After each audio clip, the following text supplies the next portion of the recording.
Chapter 458. Why did the tribesman value salt so much? When there was no salt, he could actually survive. However, when there was salt, that strong desire was completely stimulated. Whether it was the people here or the tribes on the other side of the sea, they all believed that salt could strengthen their bodies and minds. It was a gift from the heavens. Only with salt could life be filled with passion. Tribesmen fought for territory and prey. Salt was one of the factors that ignited the flames of war. Wuxia said that the salt mine the tribe occupied was discovered a few hundred years ago. The first people to discover the salt mine couldn't defend it and the entire tribe suffered. In the end, the entire tribe moved to a city.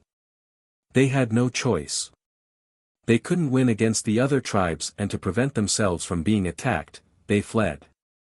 After that, the battle for the salt mines intensified. The Flaming Horn tribe didn't give up on this fat piece of meat. In the end, they managed to squeeze out the others and snatched a spot. However, they couldn't monopolize it with their abilities at the time. At that time, there were only a few people in the tribe, less than 1,000. Other than their own abilities, the Taiha tribe also played a big role in this. The Flaming Horn tribe had always remembered this favor and had been working with the Taiha tribe all these years. After a few hundred years, the battle for the salt mine never stopped. But the 5 tribes never changed. They seemed to be on the same side and didn't allow anyone else to take a step in. It seemed like they had an agreement and the 5 tribes were working together. But in reality, there was a secret behind this. The 5 tribes that occupied the salt mines could have fewer people, but they absolutely couldn't have more people. That salt mine is a treasure. Wuxia exclaimed. This was one of the reasons why he kept insisting on taking back the salt mine. Elder, do you know the Qilu tribe? Wuxia asked. Qilu. Xiao Xian thought for a moment and nodded. I've heard of them. I only heard about them when I entered the city to trade. I don't know much about them. The Qilu tribe was a tribe that believed in salt. There were many legends about salt in their tribe. It was said that the earliest salt was discovered by them. It was said that one of the ancestors of the Qilu tribe saw a strange animal. That animal took him to a lake, and then he saw a miracle. The so-called miracle was a salt lake. The totem of the Qilu tribe was that strange-looking animal. It was called the salt beast. Until now, no one had seen that animal. Some people said that it was made up by the Qilu people, but the Qilu people had always believed that the salt beast existed. As for whether it was true or not, no one could say for sure. However, after the rise of the 6 major tribes and the establishment of cities, they became aristocratic slave owners, which led to changes in the other tribes. The Qilu tribe's salt lake had been seized by the other 6 tribes. They didn't have the ability to take back the salt lake that had been taken over by the other 6 tribes. The scattered Qilu tribesmen entered the 6 cities and sometimes helped the nobles make salt for a living.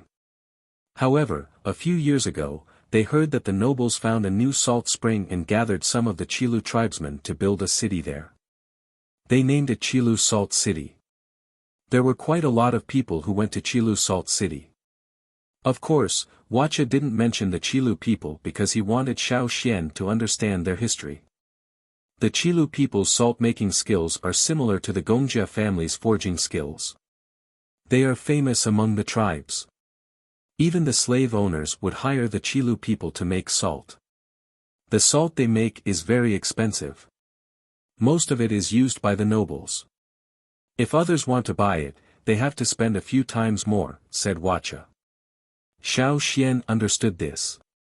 For example, the golden grains produced by Jiju's golden fields were famous everywhere. Everyone from the cities to the mountain tribes had heard of it. However, other than the 5 tribes who own the salt mines, no one knows that the salt from our mines doesn't require any complicated extraction process. The salt we get is much better than theirs. At this point, Wuxia's face was filled with pride. His tribe was able to get such a good resource, of course it was worth being proud of. No wonder the salt mines were rarely mentioned. They were purposely downplaying their existence so that fewer people would know about it. Even more than half of the tribesmen did not know what the salt mines looked like. The tribesmen were only told not to trade their own salt. If they wanted to trade, they had to look for the people in charge of such trades. They would make the arrangements. The tribesmen had always obeyed this order and never made an exception. It wasn't just the Yanjiao tribe. The other 4 tribes, Fox, Forest, Mountain Wind and Taiha, all did the same. They kept it a secret. High-quality salt could sell for a higher price. They could even step on the famous Qilu people and trade for more things from the great 6 cities. However, it was also very dangerous. If they sold it, the great 6 cities would definitely covet it. Based on their style, they would definitely interfere with the salt mines. The Qilu people were a good example. Hence, the 5 tribes would never leak the news. Because of this, when the 5 tribes discovered the quality of the salt mines, they all followed the same rule. They would not let any other tribes interfere, nor would they leak the news. As for trading with other tribes, even in such a high-quality salt mine, there was a difference between different types of salt. We'll collect salt in the cave. The salt at the top of the cave will be put aside after we collect it. That's all good salt for our own tribesmen. In the future, we'll secretly transport it back to the tribe so that no one will notice the difference. The salt on top of the cave you mentioned, is that what we usually eat? Xiao Xian asked. Yes, that's it. When you looked at it, did the salt look a little red? Wuxia asked Xiao Xian. Indeed. At that time, Xiao Xian noticed that the color of the salt he was given was different from the ones he had seen before, but the taste was not bad. Everyone was given the same salt, so Xiao Xian didn't think much of it. He didn't expect that there was a secret behind it. The salt extracted from our salt mines, compared to the lake salt of the Qilu people and the salt produced from the new salt spring of the slave masters, has a stronger taste, with a strong feeling. Usually when we roast meat, we don't add anything else, just this salt is enough. The taste is very good, and the mood is good. If we let the warriors eat roast meat without salt, they might not have such a big appetite. We've tasted some salt from Amba City before. It doesn't taste as good as the salt from our mines. Sometimes, the trading teams would bring back some salt too, but it's of lower quality. It's just a cover. Wuxia felt that this was a smart move. It was not eye-catching and could be used as a cover. To the tribesmen, what they ate was not meat, but power. And salt played an important role in this. If the salt from the top of the cave is for your own people, then the salt from other places is sold. Xiao Xian asked. Yes, the salt we sell is from other parts of the cave. Although the quality is good, it's not as good as the salt from the top. The salt from other places is even worse. No one uses it and the salt we make is sold to others.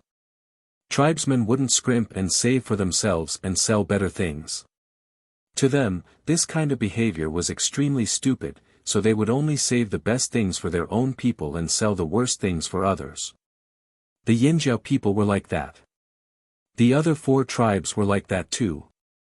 This was especially true for the salt caves that they had dug out. Not a single piece of salt that was mined from the ground near the caves would be left for themselves.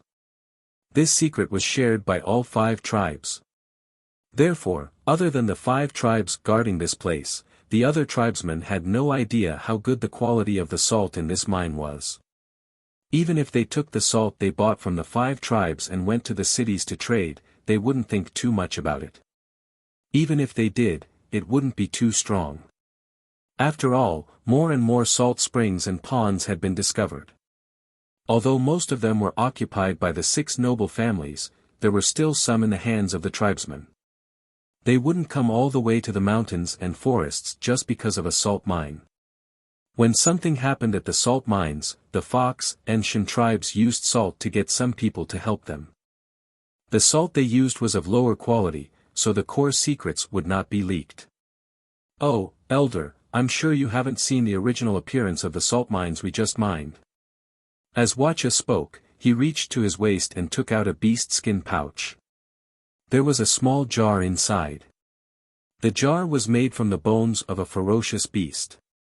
It was about the size of a fist and was sealed with a wooden stopper. Wuxia pulled out the cork and pressed the lid of the jar against his open palm. When the lid was opened, Xiao Xian thought it was a piece of fresh meat when he saw the salt in Wuxia's hand. It was red and white. Maybe it was because it had melted a little, but it looked tender, like freshly minced meat that had been washed in water. This is salt. Xiao Xian leaned closer to take a closer look. Upon closer inspection, it did indeed have the texture of a crystal. It must have felt clearer when it was first mined, but with Wuxia's help, there were some changes. Wuxia looked at the salt rock in his hand, his eyes burning with passion. This is what we harvested from the top of the cave. When we boil it again, the color of the salt will be lighter, just like the one elders got. However, the people guarding the mine usually use it directly and don't boil it. 2 days before the incident at the mines, I put a small piece of salt in the jar. I wanted to put it in when I cooked meat soup with my brothers. Wuxia's eyes turned cold when he said this. He seemed to remember what happened that day. Most of the warriors would grind the salt and bring it with them, but some were more used to bringing whole pieces. Like Wuxia and the others who were guarding the mines, they brought pieces of salt. Other than using herbs to brew tea, the warriors would also put some salt in their water bottles to drink when they used up a lot of energy. This wasn't because they had any theoretical knowledge. It was because they relied on their instincts and their body's desire. They would do what their body needed. Other than the salt they usually used, they would also marinate the prey they hunted. With the salt, the meat wouldn't rot easily. After drying it, it could be stored for longer. It was said that some tribes that were good at weaving and dyeing cloth would purposely buy salt of lower quality. Their dyeing method involved salt, so the dyed cloth could be directly taken to King's City and sold to the slave masters at a high price. To the tribesmen, salt was distributed in all aspects of their lives. The battle for salt had always existed. Even if there were no fire crystals, the Yinjiao tribes would snatch the mines back. Elder, when you go to the salt mine, we'll snatch the salt mine back. Then you'll be able to see more salt. When we sleep in the salt cave, we dream of these pieces of salt. Wuxia carefully placed the salt back into the jar and licked his palm. He suddenly thought of something and said, I even dreamed of fire crystals yesterday but forgot about it when I woke up. I think if we continue digging down, we might see fire crystals. Usually, they would dig along the horizontal line and continue digging after they were done. The fox's mining method was different. Perhaps they would start digging before they were done with the first layer. Xiao Xian thought this was possible. When he found the fire crystals in Bat Mountain's sinkhole, other than the ones in the sinkhole, the rest were deep in the mountains. Perhaps the salt in the mines was different and had something to do with the fire crystals. There were so many mines. How many fire crystals could there be inside or below the mountains? Chief, you're planning to move in 3 days, right? Wuxia asked. Because of his injuries, Zheng Luo didn't want Wuxia to come along. He didn't even call him during the meeting. However, he kept the weapons he gave Wuxia. Zheng Luo wanted to give them to him after he recovered. In 3 days, we'll split up with the Taiha people and head there. We'll split into 3 groups, Xiao Xian said. Wuxia scratched his head. He didn't want to miss this mission. I'll go up the mountain to find the chief. I'm almost recovered now. I'll definitely be able to go with the team in 3 days. Seeing Wuxia go up the mountain, Xiao Xian didn't follow him. Instead, he walked towards the duck shed. The fat green duck poked its head out of the shed. It probably wanted to go out for a walk, but when it saw Xiao Xian, it quickly retracted its head. Opening the door, Xiao Xian saw the fat duck squatting in its nest. It spread its wings to cover the duck eggs. The eggs must be quite hard. Otherwise, the duck would have cracked them. Xiao Xian walked over, ignoring the duck's feathers. Raise your wings. Let me see how many eggs you've taken. The duck didn't move. It hesitated. I'm not going to take yours. I just want to see how many you have, Xiao Xian said. Only then did the duck slowly retract its wings. Stand aside. You're squatting here. How can I see clearly? Xiao Xian waved to the side. The duck moved away reluctantly. Xiao Xian counted. 31 eggs. They were of different colors and sizes. They didn't come from the same nest, but they all hatched well. If they were like the ducklings from before, they would have hatched long ago. Keep working hard. They'll hatch soon. When he left the duck shed, Xiao Xian saw that it was snowing. This year's snow came early. He hoped there wouldn't be a snowstorm during the battle for the mines. Chapter 459. On the mountain, Zheng Luo looked up at the sky. It's snowing earlier than expected this year. In the past, the tribe would have a small hunting event around this time. Even if it was snowing earlier, it wouldn't be so heavy. Duo Kong and the others were worried too. It's fine if it's just a light snow, but I'm afraid there'll be a snowstorm at the salt mines. It would be too difficult to fight in such bad weather. As they spoke, a warrior hurried over. Chief, the shamaness said the weather might be different this year. She wants you all to be prepared. Zheng Luo and the others paled. What they were worried about might actually happen. Since the shamaness said so, the chances were high. This time, they might really encounter a snowstorm. It might even be worse. What else did the shamaness say? Asked Zheng Luo. The warrior's expression was grim too, his voice heavy. She didn't say much. She just wants us to be prepared for the worst. The shamaness had flipped through many records, but none of them were as strange as this year. The snow had come too early and the change in weather made her uneasy. Prepare for the worst, what else could there be other than a snowstorm? No matter what, even if there was a snowstorm, their mission would proceed without delay. 3 days later. Snow was still falling from the sky. Although it wasn't heavy and the ground was not white, it was still troublesome to travel through the forest. Wearing boots made of animal hide and tied tightly with animal tendons, Xiao Xian brought his equipment to the meeting point. This time, Zheng Luo was personally leading the team. He would bring nearly 1,000 people with him, which was close to a quarter of the tribe's population. Among these 1,000 people, most of them were intermediate totemic warriors. The proportion of beginner totemic warriors was not large. They were considered elites. According to Xiao Xian's knowledge, the largest tribe in the forest only had about 5,000 people. There weren't any larger tribes. In the early days, even the 6 strongest tribes didn't have that many people. They only expanded after they left the forest. A team of 1,000 people was considered a high-level operation in the tribe. After discussing with Taihe and Shan Feng, they decided to send 1,000 people each to the salt mines in 3 groups. The first thing they had to do was take back their salt mines, then deal with the Fox and Shan tribesmen.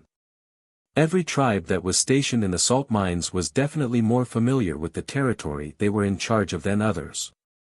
They had even set up some small traps and so on. It was easier to take back the original territory first, and the chances of success were also higher. When the team left, the fat green duck heard the commotion and came out of the duck shed. It peeked out and only retracted its head when it saw the team leave. It looked at the 31 eggs in its nest. One of the eggs moved, and the fat duck was stunned. It approached the egg and gently pushed it with its beak. Then, it gathered the other eggs and hatched them again.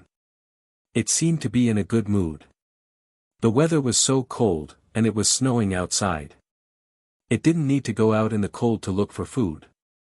Someone would naturally send food over.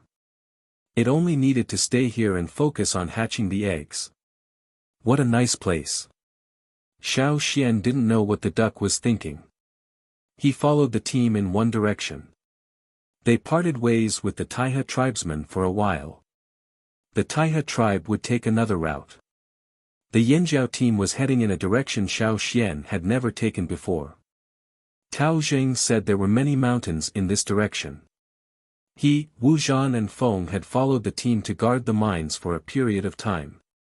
Those who could join the team and had such experience were all specially groomed by the tribe. They knew more secrets than others. It's snowing. It's even harder to walk, Wu Zhan complained. Everyone hoped that the snow would stop for a while. It had never snowed for so long before. Many people were not used to it. And this was just the beginning. The salt mines were not close to the tribe. Usually, it would take 4 to 5 days to get there. But because of the weather, it took even longer. On the 4th day after leaving the tribe, the snow showed no signs of stopping. In fact, it was getting heavier. The ground was starting to turn white. Zheng Luo looked at the sky and exhaled. Hurry up. Let's rest in the cave first. It was already the 4th day and they still hadn't reached the place where it used to take 3 days. There was a cave in the mountains ahead that Yanjiao's team used every time they went out or came back. It was used to rest. But there were too many people this time. The cave was very crowded. They started a fire and set up a pot. They went to collect some snow to cook and put some grains in the pot. There were golden grains brought back from King City and purple gold 1,000-grain gold harvested from the tribe. Everyone brought jerky. There weren't enough bowls. The warriors went to look for leaves from an evergreen plant. Each leaf was wide and thick, about the size of 2 palms. After plucking them, they rolled them up and folded the bottom to make bowls. Tired from the journey and shivering from the cold, the warriors ate porridge with jerky. They warmed up quite a bit. With food to replenish their bodies, their fatigue was relieved. The fragrance of the grains made people salivate. More importantly, after drinking it, the warmth that rose in the body and the rapid recovery of physical strength made everyone understand that the grains that they drank were not the ordinary grains that they had exchanged for in Amba City. Just a little bit was enough to make them feel warm all over. The warriors huddled together and laughed. But Zheng Luo and the others were very worried. Thinking about what the shaman said, their hearts sank.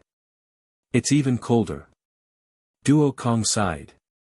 Even when they went hunting in winter, they had never encountered such a sudden drop in temperature. They didn't feel anything in the morning, but when they arrived at the cave in the afternoon, they were all shivering. Yanjiao people were already resistant to the cold. If they were still so cold wearing animal skins, the weather must be strange. Why is it like this? Guang Yi was also confused. When things were abnormal, people couldn't help but wonder why this happened. Abnormal occurrences were always accompanied by other things. It was like an omen. Xiao Xian took out a straw rope from his pocket and started tying knots. The others didn't understand Xiao Xian's actions but Zheng Luo did. Before they left, the shaman had told Zheng Luo to listen to Xiao Xian if there were any abnormal occurrences. When he finished tying the knot, Zheng Luo quickly walked over and asked in a low voice, "How is it?" He didn't dare speak too loudly. The change in the weather already made some of the warriors uneasy. If something else happened, it would affect everyone's mood. Xiao Xian paused and looked at the knot in his hand. He almost didn't succeed this time. We better leave early tomorrow morning and get to the salt mine in 2 days. Otherwise, we'll be delayed and it'll be worse for us, Xiao Xian said. Get to the salt mine in 2 days. This wasn't a problem. Zheng Luo thought it was possible, but why 2 days? What will happen in 2 days? Zheng Luo asked. Xiao Xian shook his head. I'm not sure. I only know it won't be good.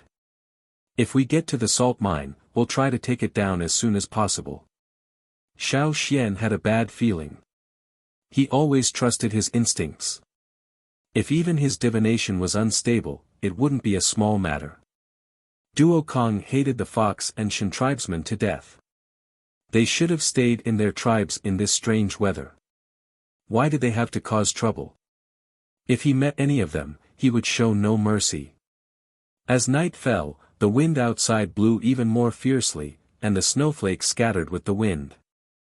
The white coverage on the ground was getting wider and wider. When they first entered the cave, there were still many exposed rocks outside.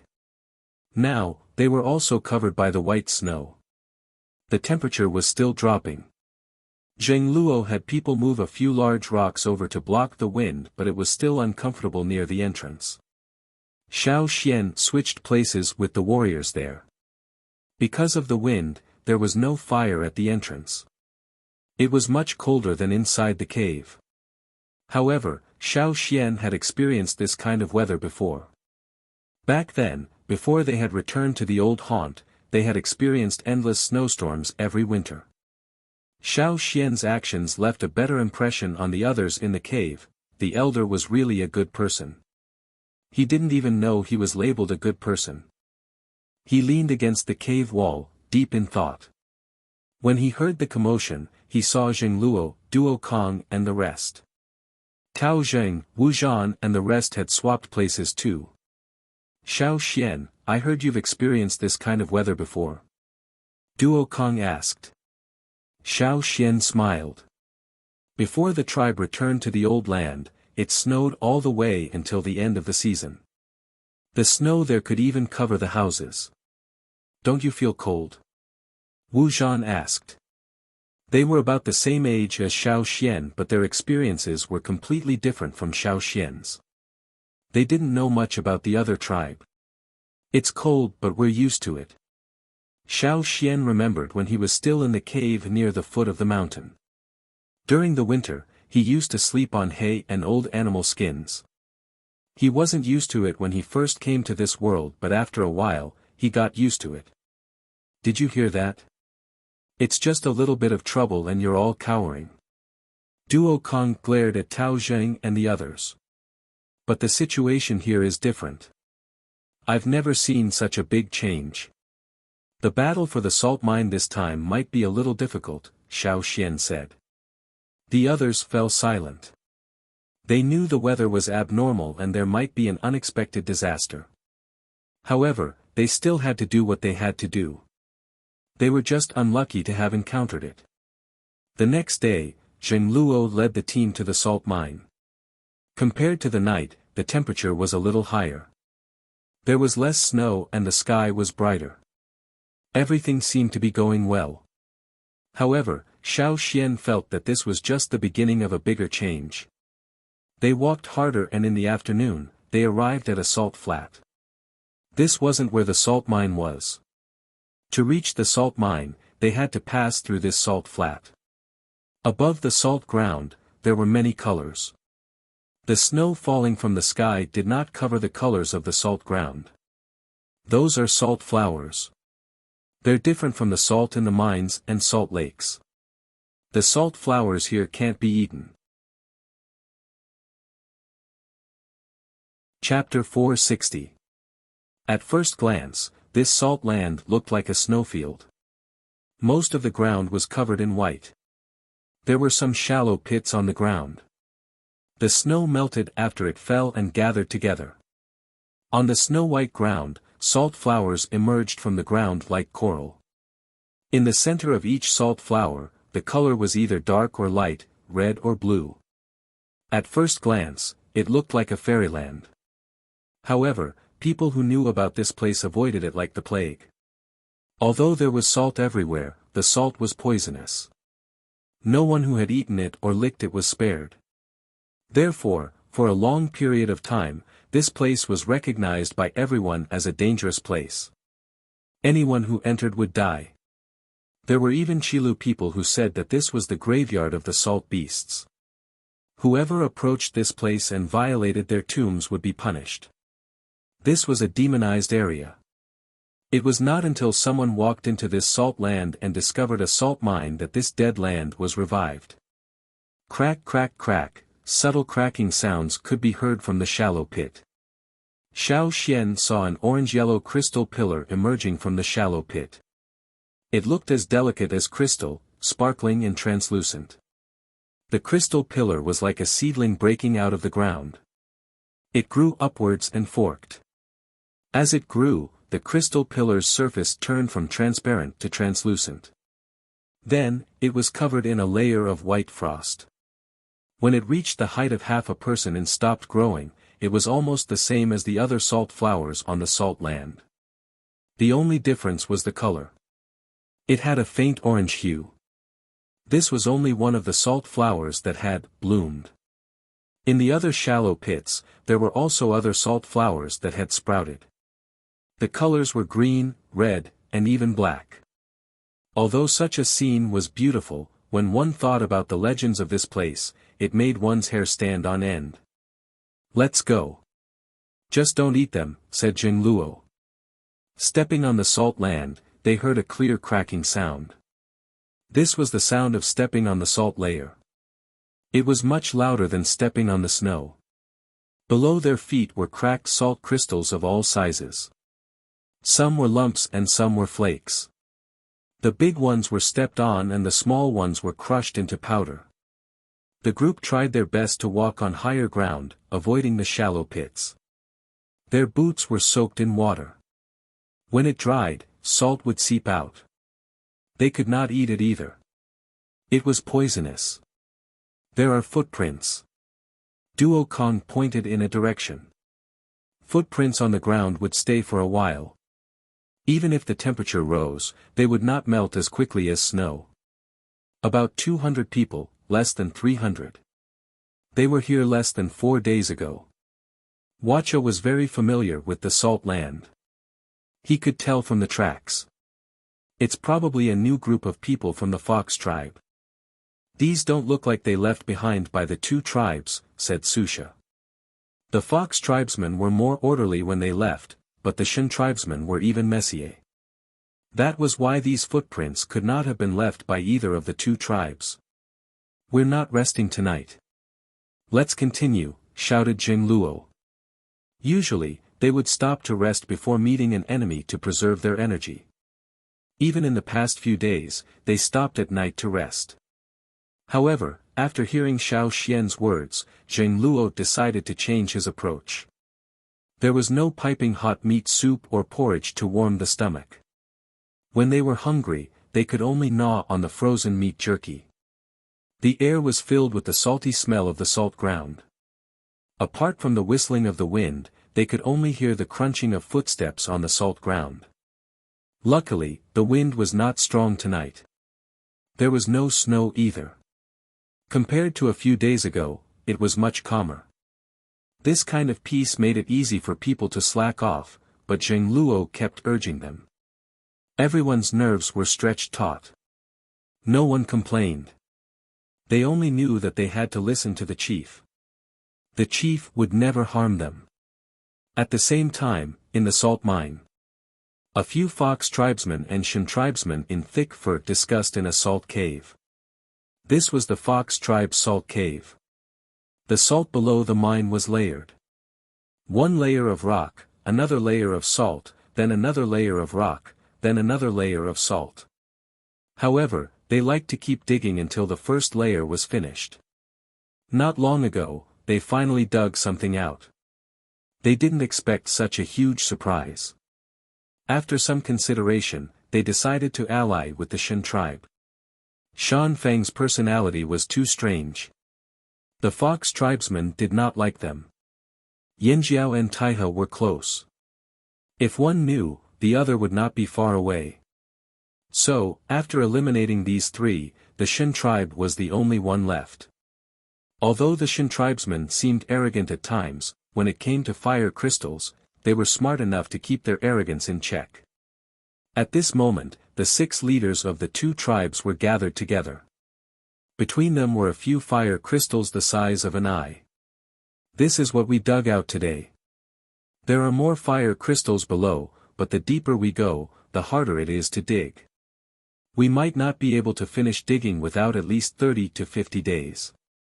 I'm just worried that the flaming horns and Taiha will come over during this period of time, said a rough-looking man dressed in brown animal skin. His hair was loose and his face was rough. He was from the Shan tribe. From what we know, Shan Feng has probably allied with Yanjiao and Taiha. They might come here to steal the ore. Although we used the salt to recruit some people, we still have to be careful. The Yanjiao people are not that easy to deal with, said the fox chief. They'll come in this weather. The Shan tribesmen were doubtful. If they really came in this weather, they must know the secret of the fire crystals.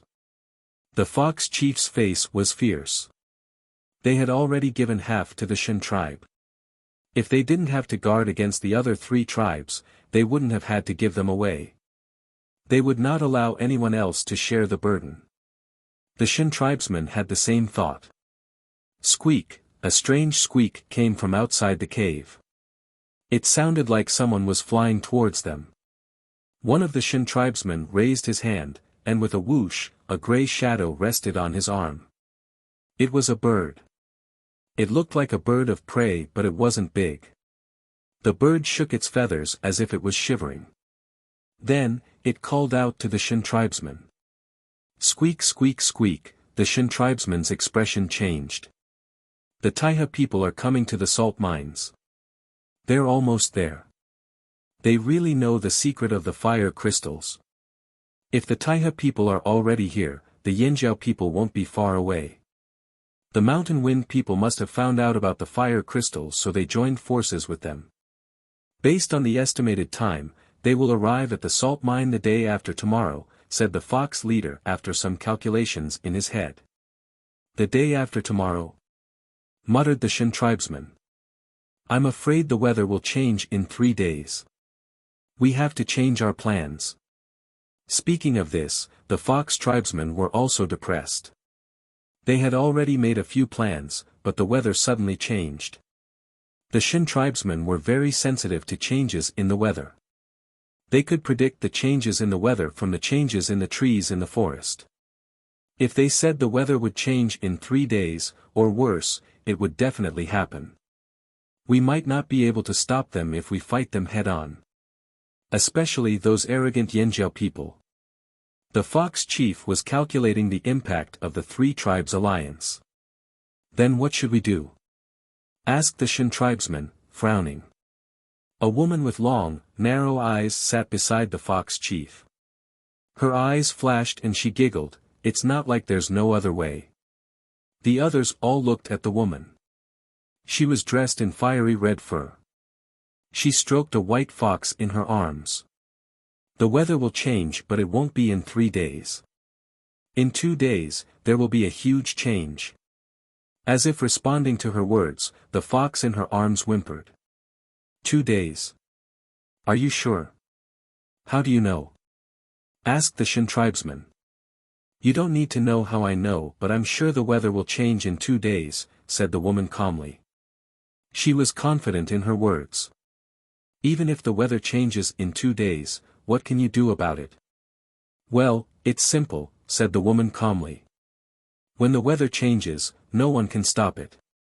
Once it happens, we can only accept it or find a place to hide. In the salt mines, the only place to hide is the salt caves. You mean? The others started to understand. There were only salt mines opened by the 5 tribes, so the only places to hide were the salt caves of the 5 tribes. But if there's no more salt cave, tell me, when Mountain Wind, Flaming Horn and Taiha arrive, where can they hide? Destroy their caves. The others' eyes lit up. Taiha will arrive the day after tomorrow at the earliest. Yanjiao and Mountain Wind should be around the same time. We'll destroy their caves tomorrow. When they arrive, we just need to protect our caves. Salt caves are easy to defend but hard to attack. They're stuck outside. When the weather changes, even if they want to destroy our caves, they won't have the time, said the fox chief. That's right. The woman smiled and nodded in agreement. But the salt caves of the 3 tribes were destroyed. What about the people you recruited? Asked the Shan tribesman. Give up your caves and let them hide inside. We'll just send some people to look after them. The most important thing is to protect this place, said the woman. It was not impossible to give up their caves. For the fire crystals, the Shan tribesmen were willing to give up their mines. But what if Mountain Wind and the other two tribes take over their caves? So what if they do? If they do, they'll suffer heavy casualties. What are we afraid of, said the woman. 3 out of the 5 caves were destroyed. Their side was heavily guarded. Even if the last cave was taken over, most of the people who died were the temporary helpers they recruited. So what if they died? It wasn't like they were fox tribesmen. They could even wear down Mountain Wind and the other 2 tribes. Why not? They made a good decision, but they did not know that there was someone who did not play by the rules. They were rushing through the night. Chapter 461. Under the night sky, a group of people ran across the salt flats. The crunching sounds were like the movement of some kind of reptile. The night sky was pitch black and the group did not light a fire. Zheng Luo wanted to use the glowing stones that Xiao Xian gave to light the way. Even an advanced totemic warrior would not be able to see accurately in such a dark environment. Their vision would be affected. But if he took out the glowing stones, he was worried that they would be too obvious in the dark. They would be easily exposed. They could see a little light in the darkness from afar. Xiao Xian volunteered to lead the way. He had been following the team for a while now, so he knew which areas were more dangerous, which areas to avoid, and which direction the team should head in. He already had a plan in mind. There was no light at night, but Xiao Xian had another special vision ability. The topography of the salt flats was very clear in his special vision. The shallow pits, the salt flowers on the ground and so on were clearly visible in his vision. With Xiao Xian leading the way, the others did not have to worry about bumping into salt flowers or stepping into shallow pits. If they accidentally tripped and ate a mouthful of salt, they would be poisoned half to death, not to mention following the group. Xiao Xian led the way according to the group's speed during the day. Zheng Luo was suspicious at first, but he relaxed and followed closely behind. The group became a long and narrow formation, one following the other. This reminded Xiao Xian of the games the children played in the early days of the tribe. Also, the first time he went out hunting, he took Mao with him like this. But at that time, they were running for their lives. This time, they were hurrying. After stopping for a while, Xiao Xian distributed the purple 1,000-grain gold to everyone in the group. There was no time or conditions to light a fire, so there was no way to cook porridge. They could only chew. In the wild, the warriors had chewed raw rice too. They were no strangers to it.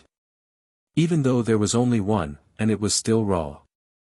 It was crunchy, but the purple 1,000-grain gold was even more comforting to the soldiers than the golden grains. The tension and exhaustion from traveling in the dark, the anxiety from the weather change that they had never encountered before, and the emotional turmoil before the battle were all gently soothed. It was as if their bodies were soaking in a hot spring.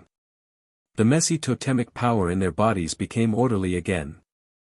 No one spoke, but the atmosphere became more relaxed. Their minds, which had been somewhat muddled in the salt flats, became much clearer. "Let's go," said Zheng Luo. Xiao Xian took a gulp of cold water and led the group forward. The sky gradually turned from dark to hazy. The white salt flats became clearer. It was dawn. Dawn, in the salt mines. The chiefs of the Fox and Shan tribes sent their men to the Flaming Horn, Taiha and Mountain Wind salt caves to start smashing them. The terrain of the salt mines was like a mountain, but this mountain was not very tall. Instead, it occupied a very large area. After the 5 tribes occupied the salt mines, they divided their territories and dug salt caves. There were no high cliffs in the mountain where they dug. When they were digging and mining, the people of the 5 tribes were very gentle when mining.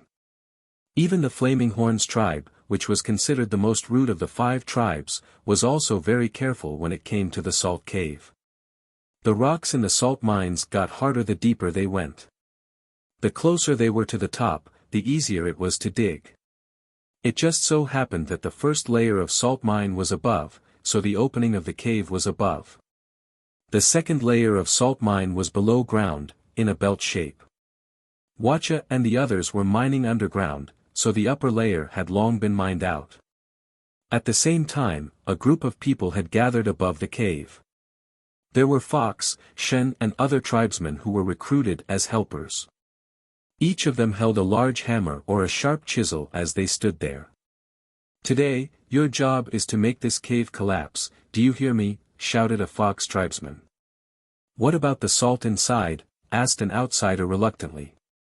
During their time here, they had received a lot of salt, but the Fox and Shen tribesmen refused to let them in. "Salt? The chief will give it to you. He called you here so you won't be taken advantage of. You've received a lot of salt these past few days. Is there a problem with the salt quality?" asked a Shen tribesman unhappily. "No, there isn't. After being invited here by the Fox and Shen tribesmen, the salt they received was better than what they usually got. But as time went on, they were not satisfied. People were greedy. The commander standing at the top saw the expressions on these people's faces and secretly mocked them for their ignorance. He was also angry at these people for not being satisfied. However, the leader said that after this incident, it was hard to say if these people would still be alive, so he would satisfy them first. After calming himself down, the person standing at the top asked someone to bring over a woven wooden basket. Inside the basket were pieces of salt that were red and white in color. There was a lot of white and the distribution was very messy. These salt rocks were all picked from the bottom of the salt cave. Compared to the salt from the top of the cave, the quality was a few grades lower. However, for these outsiders who didn't know the truth, this was enough to make them stare blankly. So much salt. If you can collapse this salt cave by today, the salt will be yours, the commander standing at the top said. Hearing this, many outsiders rolled up their sleeves, ready to go all out. At the same time, they were thinking about how they could get more salt from the Fox and Shen tribes after the cave collapsed. Why don't they take the risk and steal some? To reassure them, the commander ordered his subordinates to give out half of the salt rocks. If they could complete the mission, the rest would go to them. Boom! A brawny man with a red face stood on top of a rock and smashed down with his hammer. The others also activated their totemic power, stomping on the rocks or smashing down with their tools at the same frequency. The Fox and Shen tribesmen watched from the sides, preventing anyone from entering the cave. The chief had said that if any of them entered, they would be killed. Boom! Boom! Boom! Boom! Echoing throughout the rocky area.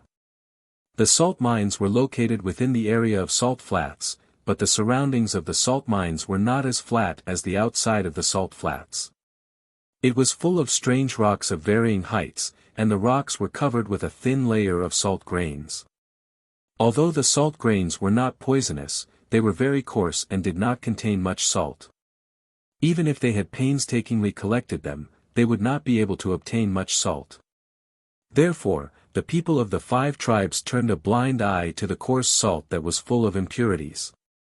Even the foreign tribesmen who had been invited to join them were no longer interested in those things. Boom! A series of loud noises could be heard. It was not only happening here, but the same thing was happening in the other 2 places as well. On top of the strange rocks in the surroundings, coarse salt grains rolled down along with the sound of tremors. At the entrance of the Fox tribe's cave, the Fox chief stood there, holding the woman with the fox in her arms. His eyes were smiling. Everything is going well. As long as we destroy their cave, they'll freeze even if they come here. The woman was smiling too. But the next moment, the fox in her arms stood on end, its thick fur standing on end, making it look like it had swelled up. Woo! Woo! Woo! The fox struggled out of the woman's arms, wanting to rush out of the cave. But it looked up at the sky in fear, hesitating. "What's wrong?" asked the fox chief. The woman also found it strange. Thinking of something, she suddenly looked up at the sky and said in surprise, "Perhaps, the change in the sky will come earlier than we expected." The only thing that could make a fox like her react like this was the change in the sky. The fox chief calmed down. He looked up at the sky. The sun was blocked by clouds, the wind was weak and there was no snow. The temperature was even higher than yesterday. Everything looked peaceful. It was eerily peaceful. Even the Shin tribe's birds were huddled in a dent in the wall. Like the fox on the ground, they did not fly out at all, as if trying to hide their presence. "It's not necessarily a bad thing that the weather is changing earlier," said the fox chief. The woman thought so too. The workers in the other 3 caves had already started working. With the help of salt, they would definitely work harder. Half a day was enough to collapse the caves. It was just that they wanted the cave to collapse more thoroughly. If it only collapsed a little, it wouldn't be much of a problem for the 3 tribes that were about to arrive. Especially the Flaming Horns who were strong, they could clear out obstacles very quickly. That was why they couldn't give them a chance to escape. "Tell the people in Yanjiao to hurry up. Send another 50 people over," said the fox chief to someone nearby. "Yes, sir." The person who received the order went to look for the outsiders sleeping in the Shin tribe's cave next door. They headed to Yanjiao's cave. At the cave, the area near the entrance had already collapsed. The workers were expanding the collapsed area. "The rocks here aren't that easy to break," said a man wielding a hammer as he wiped the sweat off his forehead. "Yeah, it gets harder the deeper you go," agreed another. "What are you talking about?"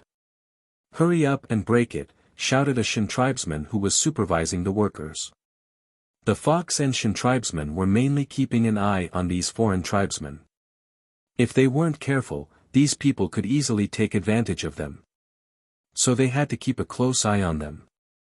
Seeing that nothing was amiss, the tribesmen who were keeping an eye on the strange rocks also turned to watch the hillsmiths.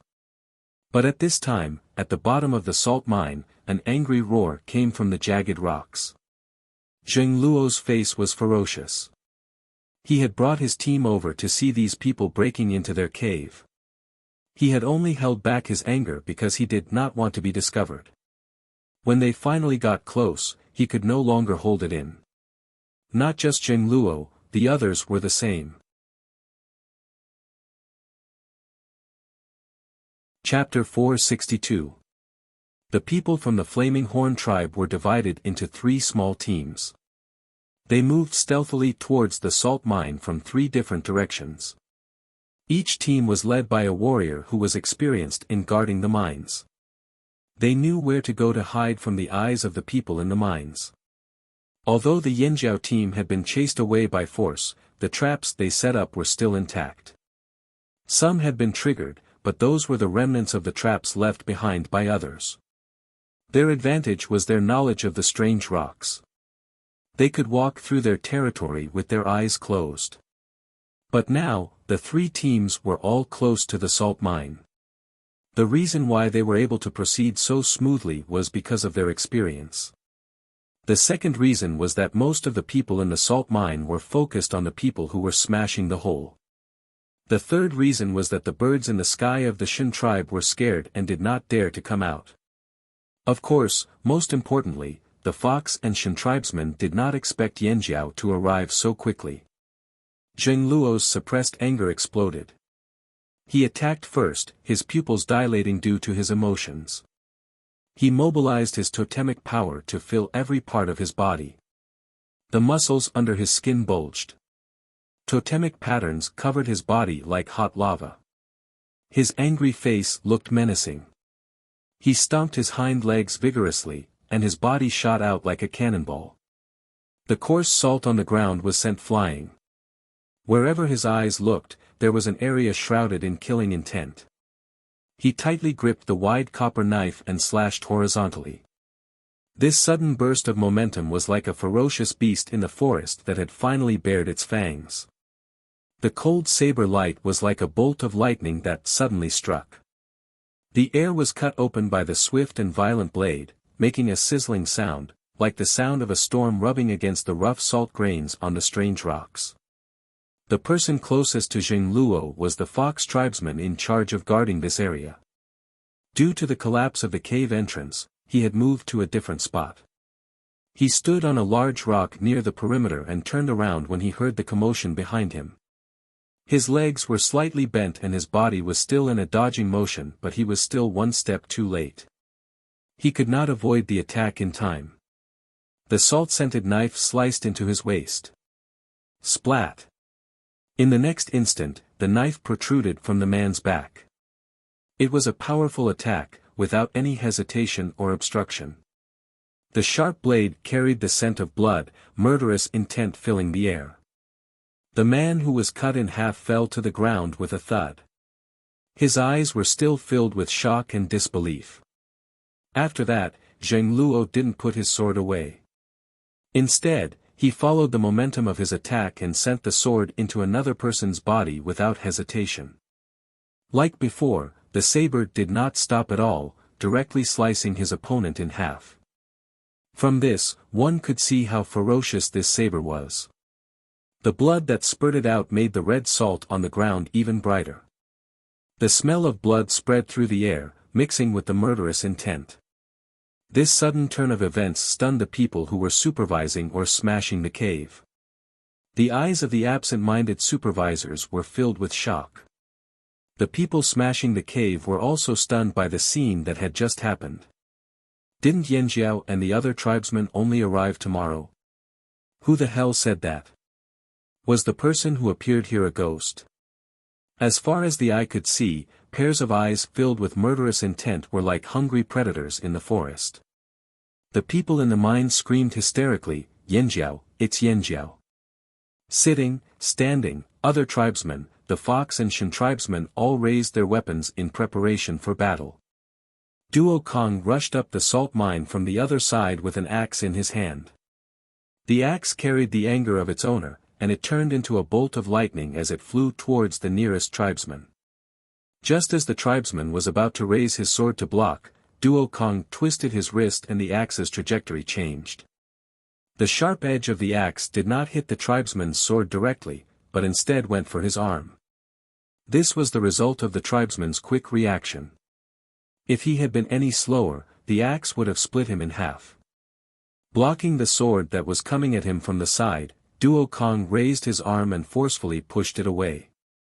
He gave the person who had lost an arm a stab with his axe and shouted, "I don't care which tribe you are from.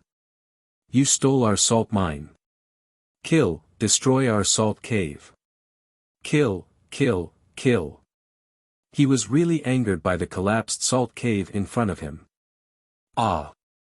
The rest of the Flaming Horn tribesmen followed suit and let out a series of strange howls. The Flaming Horn warriors who had been quietly moving in stealth no longer had to hold back their anger. They raised the weapons in their hands and charged towards the salt mine. Stole our salt mine. Kill. Destroy our cave. Kill, kill. What? They weren't from the Fox and Shan tribes, but had been tricked into coming over to help. You think I'm stupid? What are those red and white things in your hands? Meat? Those are salt mines. They might have been dug out from our mines. What are you doing? Mining? Mining my ass. Why would you smash the top of the cave? Even idiots wouldn't do such a thing. You think I'll believe that? Kill, kill, kill. Fight for territory, fight for resources. When conflict broke out, it was always either you die or I die. The ground was littered with small pieces of salt powder. Due to the different impurities in them, they ranged from white to pink to red. At this moment, they were all stained with blood. The battle went from eruption to white-hot in the blink of an eye. The people who were smashing the cave heard the commotion and hesitated on whether to help. If they did, Taiha and Mountain Wind would be here. What would they do? Forget it. Fox and Shen still had many people in their caves. There was no need for them to go. The Shen chief was surprised. Weren't the flaming horns always in sync with the Taiha tribe?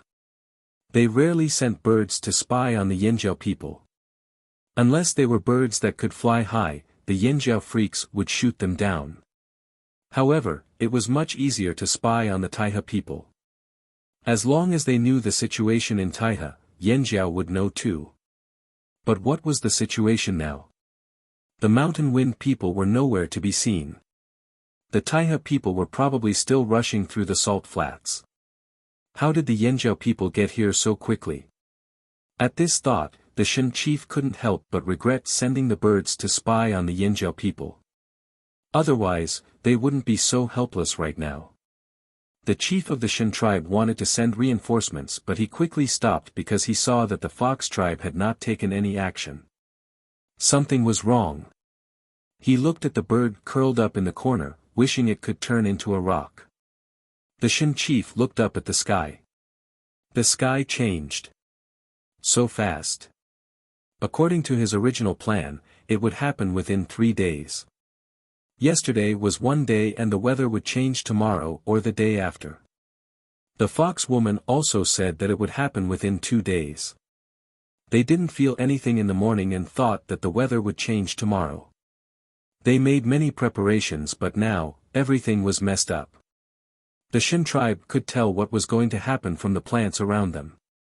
2 days ago, a group of Shen warriors arrived. They said that the plants in the forest were changing strangely. They were afraid something big was about to happen. Perhaps it was a crisis they had never encountered before. Just look at the birds curled up in the corner. They didn't even want to fly. So what if they were humans? How much stronger could they be? Since the weather had changed, they wouldn't send anyone out. The people in Yanjiao's caves would definitely not be able to stop Yanjiao's attacks. For the sake of the fire crystals, they had no choice but to give up on them. Although there was a hiccup, they still followed the plan. The Shen chief brought his people to the fox cave and walked deeper in. It was warmer there. Outside the cave, a snowflake drifted down.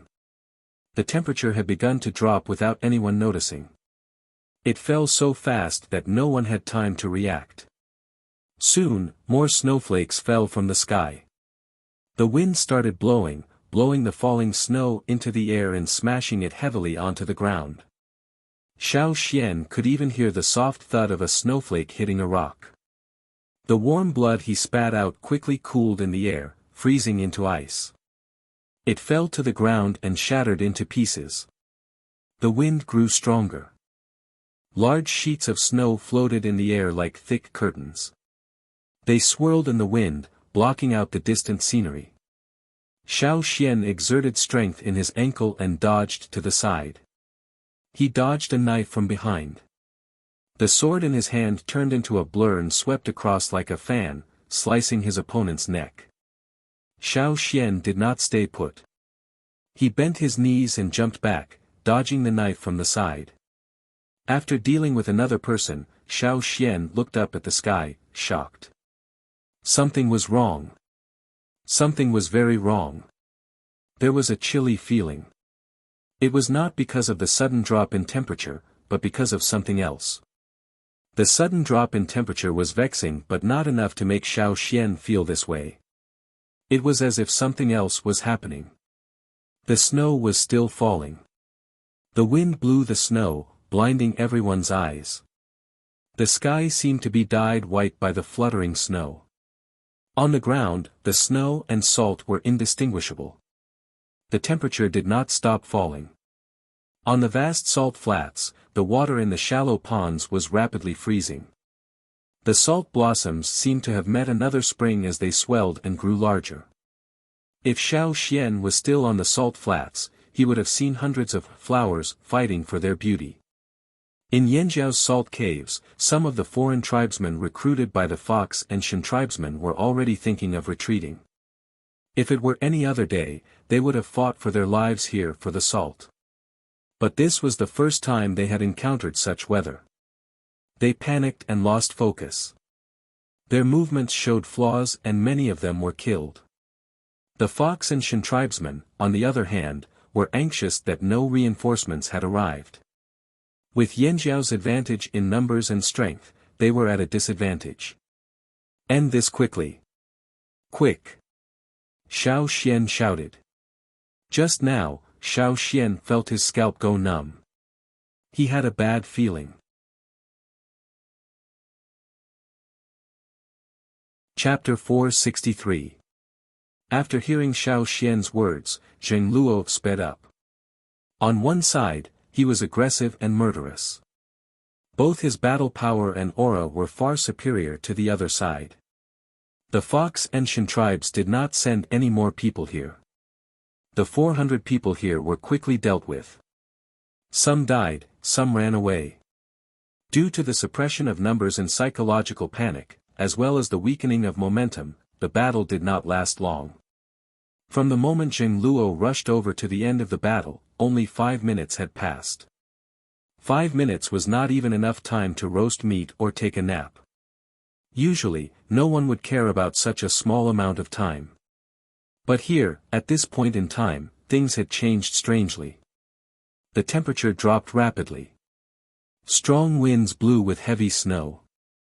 Around them, they could hear the sound of snowflakes hitting the ground. The originally light snowflakes could cause such a commotion. It was clear how strong the wind and snow were. The blood on the ground quickly solidified. Another layer of snow covered it. The color of the blood and salt was quickly covered by snow. Soon, not a speck of red could be seen. Looking into the distance, all they could see was a vast expanse of snow. Some of the warriors wanted to chase after the fleeing Fox tribesmen, but they were held back. Stop chasing them. Move the rocks out of the cave. Xiao Xian stopped the bloodthirsty men. Move the rocks, said Zheng Luo. The red-eyed warriors were panting heavily.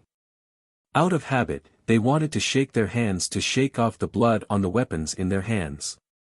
However, they realized that the blood on the weapons had already solidified. Ignoring the coagulated blood, they applied medicine to the injured. Other than the few taking care of the injured, Zheng Luo called the others to move the rocks out of the cave. Luckily, they arrived quickly. Other than the collapse of the cave, the rest of the cave was fine. The stones piled up at the entrance of the cave were picked up one by one and thrown far away. With so many warriors coming over, all the stones blocking the entrance of the cave were cleared away very quickly. Except for the big stones that were used to block the entrance of the cave, all the other stones were cleared away. Zheng Luo brought a group of people in first to check if there were any other traps or dangers in the cave. After making sure everything was fine, he let everyone bring the injured into the cave. The bodies of the dead warriors were also brought in. These dead warriors would be abandoned and brought back to the tribe for cremation. The tribesmen were already used to this kind of thing. Although there were casualties, it was fortunate that there weren't many of them. After all, they had the upper hand. After comforting them, Zheng Luo walked to the cave entrance and looked into the distance. The wind and snow filled the sky, making it impossible to see the scenery in the distance. Duo Kong, you stay here. I'll bring some people out to take a look. Zheng Luo called a few people out. There was a blizzard outside the cave. He wondered how the people from Taiha and Mountain Wind were doing. Fortunately, they listened to Xiao Xian's words and hastened their journey. They didn't rest at night. Thinking about this, Duo Kong looked around. He wanted to talk to Xiao Xian again and ask him if he had any other suggestions. But after looking around, he didn't see anyone. Where's the elder? Duo Kong asked the warrior beside him. The soldier pointed into the cave. It seems to be in there. Xiao Xian helped take care of the injured for a while. He had brought many herbs and some 1,000 grain gold with him. These were all needed by the injured.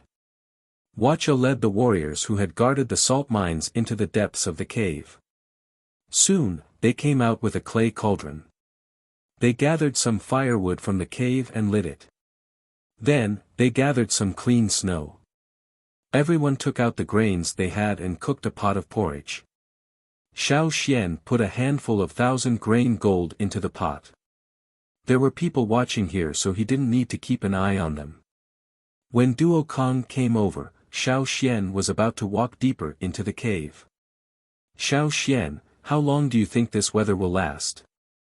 Duo Kong asked. Xiao Xian shook his head. "I don't know, but it's definitely more than that. We should be prepared." Duo Kong nodded. "I know this is just the beginning. If not, the Fox and Shen people wouldn't be hiding in the cave. The Shen people are very sensitive to changes in the weather." Seeing that Xiao Xian seemed to have something to say but hesitated, Duo Kang's heart tightened. "Is there something else?" "I'm not sure either. I just have a bad feeling," Xiao Xian said. Duo Kong didn't dare to let his guard down. After going through so many life and death situations, his instincts were very sharp. If Xiao Xian said this, he must have his reasons. Even now, he still didn't know what was going to happen. "I'll get someone to check if there's anything left in the cave," Duo Kong said. After the Fox and Shen people chased away the Yanjiao mine guards, they went into the cave and looted everything. They took most of the food and necessities, only leaving behind a large ceramic cauldron. There were a few cauldrons in the cave, but they were all destroyed. This one was missing a leg, so it couldn't be placed properly. They had to use a rock to prop it up, and Wuxia was using it to cook porridge. After checking the cave, Duo Kong cursed. The other warriors followed suit, cursing the Fox and Shen tribesmen as well as the other tribesmen they found. Not long after, Zheng Luo returned with a dark expression. "How is it?" Xiao Xian asked. "The cave entrance collapsed." "It's worse than here," Zheng Luo said. Due to the sudden appearance of the Flaming Horn tribesmen, the destruction of the Flaming Horn cave was temporarily interrupted. However, the destruction of the other two caves continued. Although it was only 5 minutes, because the overseers heard the commotion here, they also joined in the destruction of the caves. That was why the situation there was more serious than here. Of course, if the people from Taiha and Mountain Wind came, they would just have to spend some time to move the rocks away. Because of Yanjiao's early arrival and the sudden change in the weather, the excavation work was interrupted. "Let's not worry about that for now.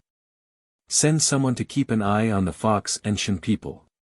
If anything happens, report it immediately," Zheng Luo ordered. As expected, things did not go well for them this time. Stealing the salt was easy, but the unpredictable weather made it even more difficult than facing the Fox and Shen tribesmen. It was still snowing outside. Traveling in the snow would be even more difficult. The Taiha and Mountain Wind people might not arrive on time. They took turns to rest. In this weather, it was not wise to look for the Fox and Shen people. They could only wait in the cave for the weather to improve and for the Taiha and Mountain Wind people to arrive. Xiao Xian had Wuxia bring him deeper into the cave. He wanted to take a look. Duo Kong and Zheng Luo followed. "Is the place where the Fox and Shen tribesmen dug out the fire crystals? Is it down there? If we keep digging, will we find fire crystals too?" Duo Kong asked. "That's possible." Wuxia was full of anticipation. "Since we have nothing to do, why don't we dig?" If they did, it would be a relief. Their energy would be replenished quickly and they would have more energy for the next battle. There was no time to lose. Zheng Luo immediately called for his men to go to the lower level of the cave.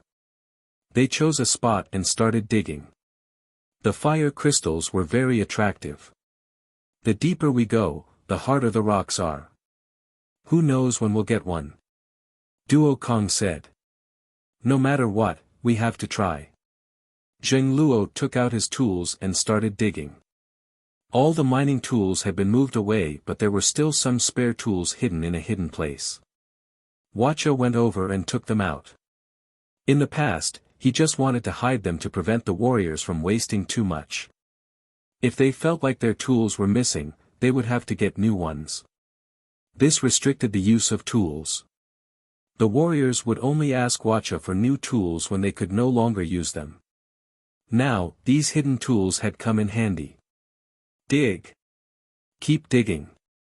If the fox people can dig, I don't believe we can't. Duo Kong waved the tools in his hands as he spoke. There are fire crystals down here. Xiao Xian said as he sensed the ground beneath his feet. It wasn't that the others couldn't sense the fire crystals, it was just that everyone's sensitivity was different. However, there were too few people like Xiao Xian. Even Zheng Luo couldn't sense the fire crystals directly. Really? Zheng Luo and Duo Kong looked up at Xiao Xian. How much further? Xiao Xian walked around and stepped on the ground. This is the closest, but I'm not sure how deep it is. It's okay, as long as it's here. Zheng Luo quickly gave up on the shallow pit and came over to Xiao Xian's side. Xiao Xian didn't go over to dig, not because he was lazy, but because he had a feeling that his heart was trembling, a sense of crisis. He knew this wouldn't happen for no reason. He had been searching for the reason. So while Zheng Luo and the others were digging, Xiao Xian sat beside them. He sat on a piece of salt that was just dug out and had a lot of impurities. He was deep in thought, sensing carefully. Zheng Luo and the others didn't think much of Xiao Xian's actions. They didn't need Xiao Xian to dig for fire crystals. There were more people around. If Zheng Luo didn't want to, he and Duo Kong could just stand aside and watch. That day, the sky turned dark early. In the evening, the outside of the cave was half buried in snow. Where do you think Taiha's men and Mountain Wind's men have gone to? Don't tell me they froze to death in the salt flats. Duo Kong said as he drank the porridge he just cooked. Most of the pottery utensils were destroyed and there were no bowls.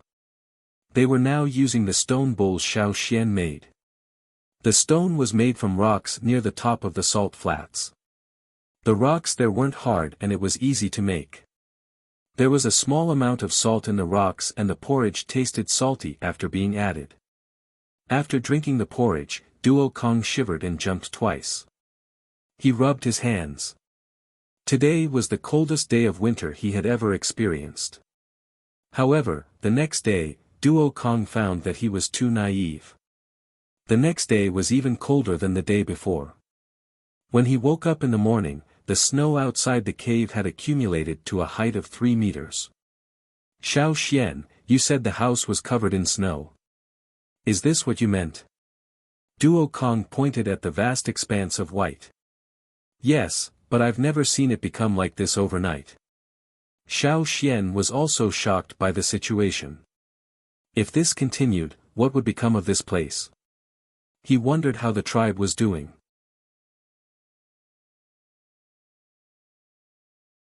Chapter 464. Taiha and Wind only appeared on the third day after Yanjiao's arrival. By then, the snow on the ground was already 5 meters high. The snowstorm had stopped for a day but now it was starting again. It seemed to be even worse than the first day. The cold wind blew like a knife, blowing on his face and causing him to feel pain. Even the Flaming Horn warriors, who boasted of their tough skin and tough muscles, were not willing to go out unless it was their turn to guard. They all stayed in the cave to rest. There was little firewood in the cave, so other than cooking porridge, they used it sparingly. When the snow stopped yesterday, Zheng Luo brought some people to the salt mines. Other than the 2 caves blocked by rocks and thick snow, the Fox and Shen caves were heavily guarded. It would be difficult to steal anything from there. He did not want to waste his strength, so he returned after observing for a while. When Zheng Luo heard that Taiha and Mountain Wind had finally arrived, he was holding the first fire crystal he dug out, excited. Before they dug it out, he and the others had felt the presence of the fire crystal. It was proof that there was a fire crystal below, but because it was buried too deep and because of the salt mines, they did not notice it. Now they were finally close. They had worked so hard to dig it out, of course they could not stay calm. Taiha's people. When he heard the report, Zheng Luo looked away from the fingernail-sized fire crystal in his hand and calmed himself down.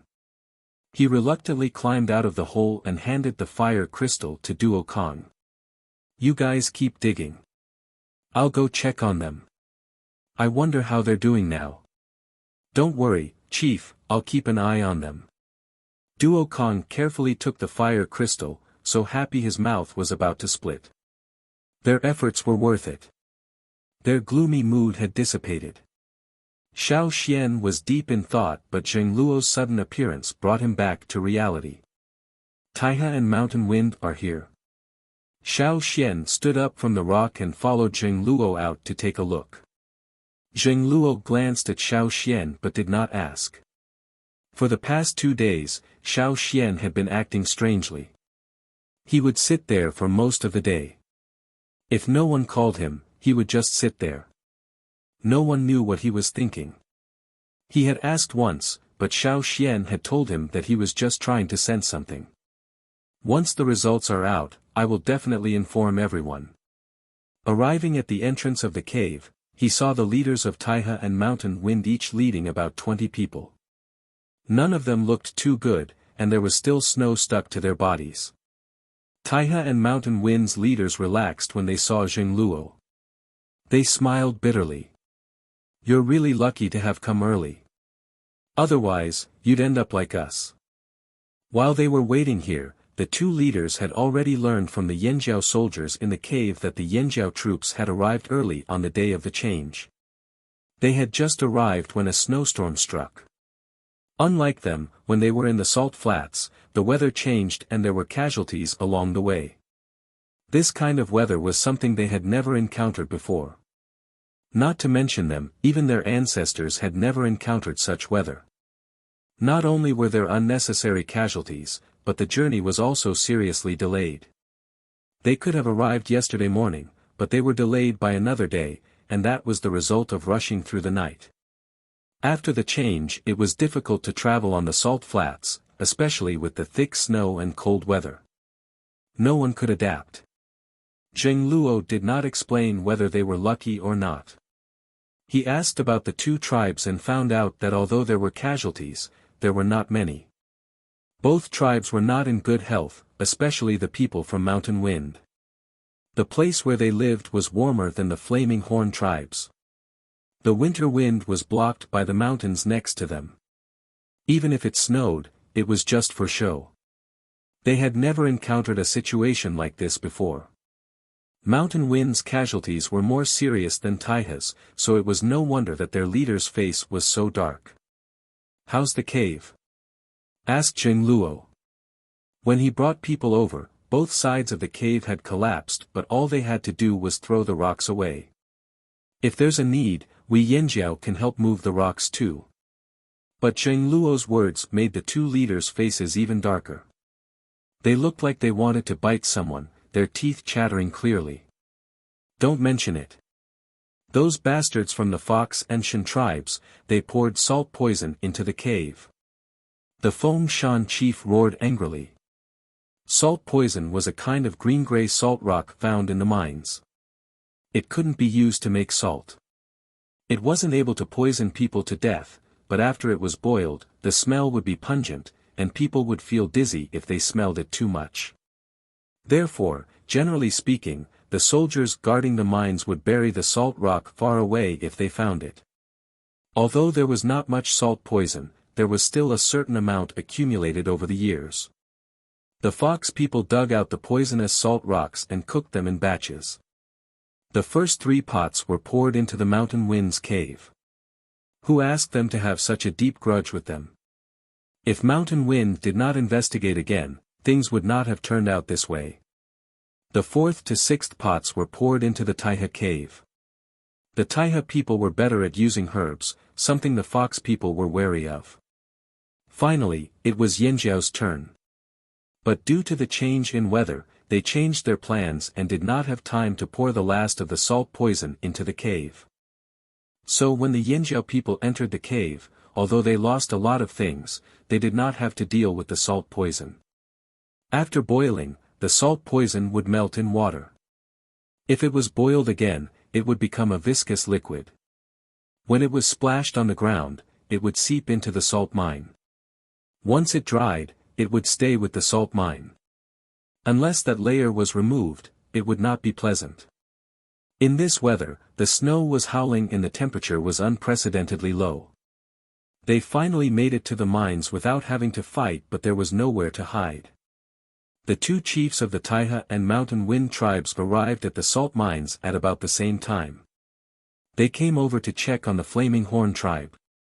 They didn't expect the Flaming Horn tribe to come early and live a good life. At least compared to the other two tribes, it was pretty good. They did not ask for much. They just wanted to find a place to hide from the cold and rest. Everyone in the team was walking in a daze. If they fought the Fox and Shan tribes now, they would be in big trouble. After hearing about the situation, Zheng Luo pursed his lips. He did not know Yanjiao was so lucky. The Fox people must have been behind the salt poison. If not for the change, their cave would have been affected too. Not only would they have to face the collapse of the cave, even if they went in, they would be suffocated to death. How cunning. Come over. It'll be a bit crowded, but the cave can fit all of you. Right, do you have any firewood in your cave? Bring some over, said Zheng Luo. Hearing Zheng Luo's agreement, the two chiefs relaxed. I'll ask around. We'll bring it over if there's any. The salt poison on the ground had already seeped into the salt mines underground. It would take a long time to get rid of it. With the weather like this, it was best to hide in the Flaming Horn tribe for a while. Zheng Luo told the warriors in the cave to make room for them. Don't take up too much space. Taiha and Mountain Wind were allies now. Helping them was helping themselves. Not long after, the Taiha and Mountain Wind chiefs came over with their own people. Looking at the Flaming Horn people's state of mind, then looking at the despondent faces of their own people, the two chiefs felt terrible. His hatred for the Fox and Shan tribes deepened as well. It was a bit crowded to fit 3,000 people in one cave. If not for the fact that the cave had 2 levels and each level was dug deep, it would not have fit so many people. There was an empty path on the left side of the cave entrance. That way, it would be convenient to come and go. Even if there was an emergency, it would not be delayed. That way, the cave was practically packed. Taiha and Mountain Wind had brought some firewood over. They had their own stash too. Since Fox's men had not taken all of it, they brought it over. But there was not much firewood. No one knew how long this weather would last. They had to use it sparingly. Other than cooking, they could not light a fire. Luckily, the Yanjiao people had glowing crystals to light up the cave, so it was not pitch black. There were too many people and the cave was too deep. With less air, it would be even more difficult to breathe. Of course, they had considered this problem when they dug the salt cave, so there were several vents in the cave. However, when the Flaming Horns first came in, they blocked a few of the vents because of the cold wind. Now that there were so many people, it was difficult to breathe, so the blocked vents were opened again. 2 of them were blocked because of the blizzard. It took some effort to open them. Even so, the cave was still stuffy. But the advantage of squeezing so many people together was warmth. But, what's that smell? Who's farting? Hey, bro, have you stepped on animal dung before? Who had the time to shower and clean up after rushing all the way here? There was a lot of dirt on their bodies too, and this was the result of being washed away by the snow. Now that they were resting in the cave, with the poor air flow, the stench of sweat, feet, farts and all sorts of weird smells mixed together. But even so, this was much better than salt poisoning. This was what the Taiha and Mountain Wind people thought. After the weather changed, this was the most comfortable time for them. The Yanjiao and Taiha people were more familiar with each other. They huddled together and started chatting. Although they quarreled in the tribe, they had always been partners. Now that they were in the same boat, they felt like fellow sufferers. Someone started cursing the Fox and Shen people and it resonated. Even the Mountain Wind people, who had been quiet since entering the cave, joined in the commotion. They hurled out vulgarities that were unique to their respective tribes. The Taiha and Mountain Wind chiefs were brought over by Zheng Luo to see the fire crystals. Now that the existence of the fire crystals was confirmed, the two chiefs felt less gloomy. The three chiefs picked up their tools and started digging for the crystals. They were in a bad mood but they could not find anyone to fight. They could only turn their anger and frustration into motivation. Digging out more fire crystals would also allow the warriors to recover quickly. Outside the cave, the snow that was 5 meters high in the morning was now a meter higher. The snow was still falling, showing no signs of stopping.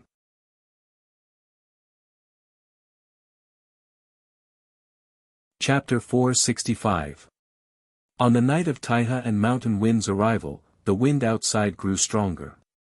Snow filled the sky and even the guards outside the cave couldn't handle it anymore. Zheng Luo had no choice but to call them in and take turns guarding the entrance.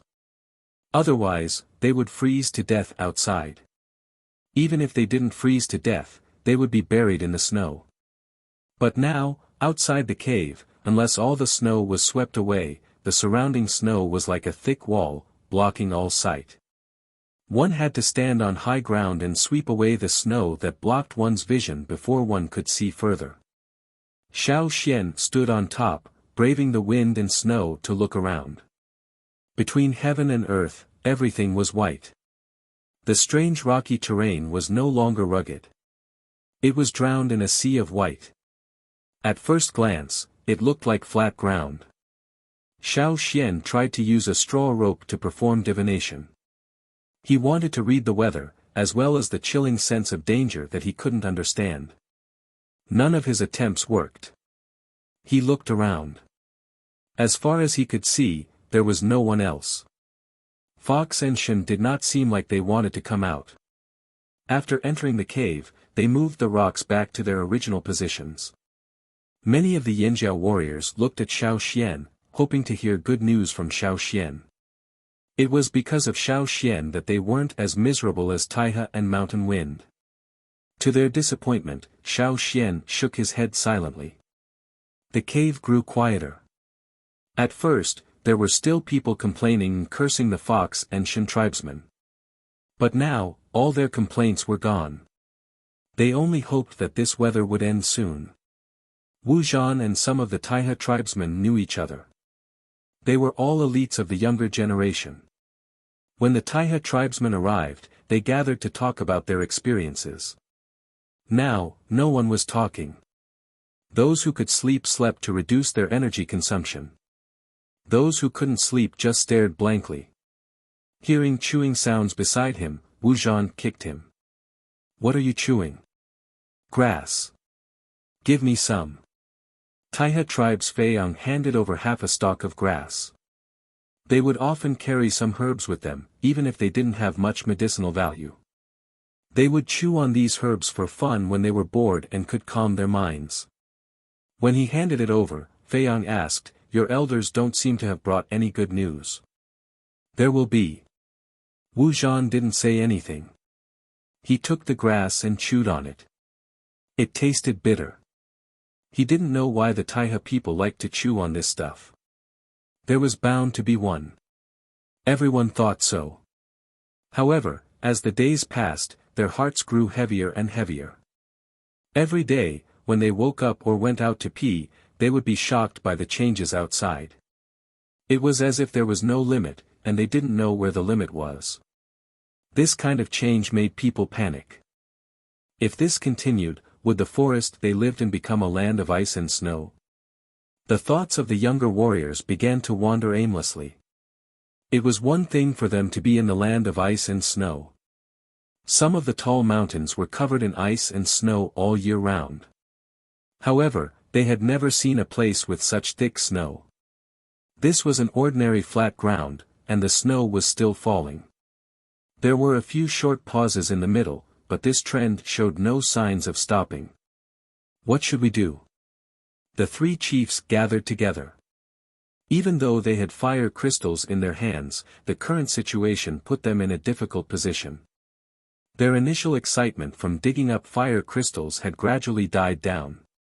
They definitely had to fight the Fox and Shen people. They had to come all this way and pay such a high price. Everyone was frustrated. However, this frustration was suppressed by the changes in the weather. They fell silent with bitter expressions. The burden on their shoulders was heavy, and they were under immense pressure. They didn't know what would happen to them, or if their tribe was safe. If we knew this would happen, we wouldn't have come even if we had to give up the mines, said the Mountain Wind Chief in a low voice. But who would have expected such a huge change? Even the Fox and Shen tribesmen underestimated this change. The Taiha chief sighed helplessly. Who wouldn't regret it at a time like this? Seeing that Xiao Xian did not speak, walking back to the rock he had been sitting on for the past few days to continue spacing out, the three chiefs couldn't help but feel disappointed. The other two chiefs already knew that Yanjiao could avoid the change in weather because of Xiao Xian.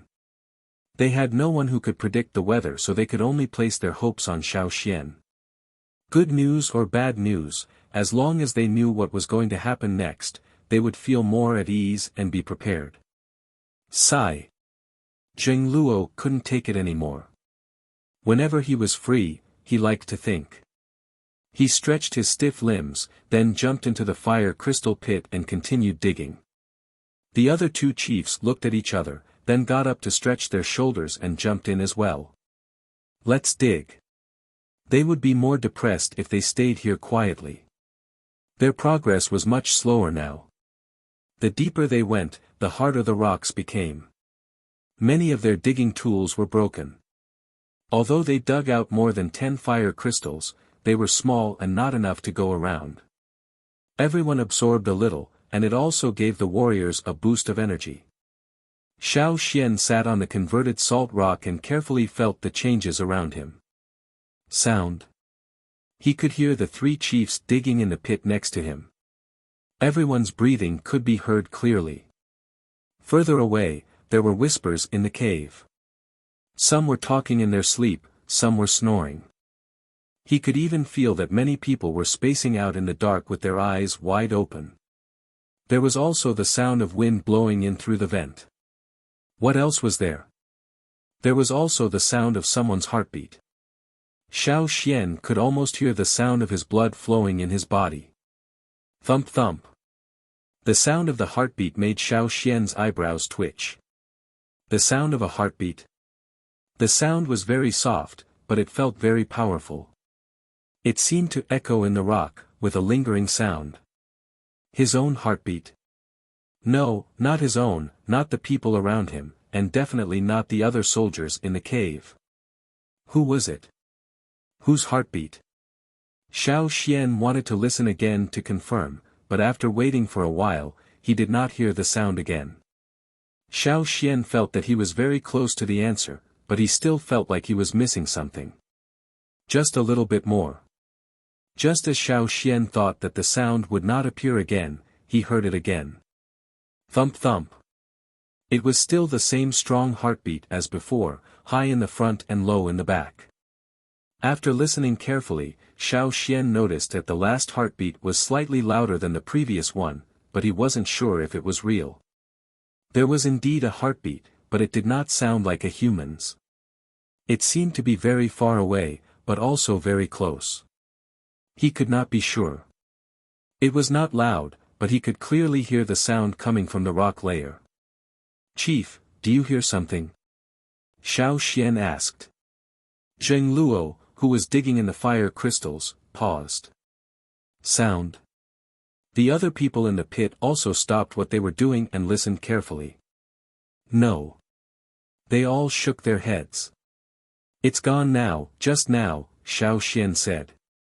Hearing Xiao Xian's words, the others in the pit stopped digging and focused on listening to all the sounds in the cave. What kind of sound was it? The cave was too noisy, they had to figure it out. A heartbeat. It was not loud, but it felt very strong. It seemed to come from the rock layer, and there was an echo, Xiao Xian said carefully. That was even more puzzling. How could there be such a sound? The people in the pit were all patient. Their patience had been tested countless times during the hunt, so they were quite patient. However, after they stopped all their movements and listened carefully, they still did not hear Xiao Xian's voice. Zheng Luo was about to speak when Xiao Xian suddenly said, "There was another sound, did you hear it?" The three chiefs looked at each other, seeing the confusion in each other's eyes. It was clear that they did not hear it. When he looked at Duo Kong and the others, he saw that they were equally confused. "You really heard it?" Zheng Luo asked again. "I heard it 3 times, Xiao Xian said confidently. Now the three chiefs were not calm. It was not that they did not want to believe Xiao Xian, it was just that they really did not hear the sound Xiao Xian was talking about. The Taiha and Mountain Wind chiefs did not dare compare to Xiao Xian in predicting the weather. After all, Xiao Xian's predictions had been proven correct. However, they were confident in their hearing. It was not like they could not hear anything. The other 2 chiefs were skeptical, but Zheng Luo believed him. Xiao Xian was different from the others in many ways. The shamaness also believed in Xiao Xian. Therefore, Zheng Luo's expression was serious. "If there really was such a sound, Xiao Xian, what do you think it was?" "I don't know. But the source of that sound is something I've always been wary of." Xiao Xian spoke his mind. Zheng Luo threw down the tools in his hand and climbed out of the hole. He said to Duo Kong, "Inform the others to be alert." Duo Kong did not waste time. He threw down the tools and ran away. His voice could be heard shouting as he ran. Seeing Zheng Luo like this, the other 2 chiefs were still suspicious. However, since the Yinjiao people were acting like this, they followed suit. The originally silent cave suddenly burst into an uproar because no one knew what was going on. Stay alert. Was some kind of danger coming? Xiao Xian, continue listening. Let us know if you find anything. Zheng Luo sat down beside Xiao Xian. He no longer cared about the fire crystals. They were important, but compared to the number of people in the team, it was secondary. The other 2 chiefs each carried a piece of salt and sat beside Xiao Xian. They wanted to see what this young Yanjiao elder had heard. At the same time, in the Fox tribe's cave on the other side of the mine. The Fox chief woke up after a nap and ran over to check on the progress of the fire crystals. "How's it going?" asked the chief. The supervisor beside the hole pointed at the basket by his feet. There were not many more crystals. The Fox chief frowned. It was getting slower and slower. He was dissatisfied with the efficiency. However, the deeper they went, the more crystals there were. They could only wait patiently. "Continue. Don't let me find out who's slacking off." "Yes, sir."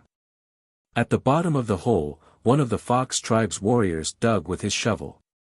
He heard a clang and thought he had hit rock again. There was no more salt here, only rocks and soil.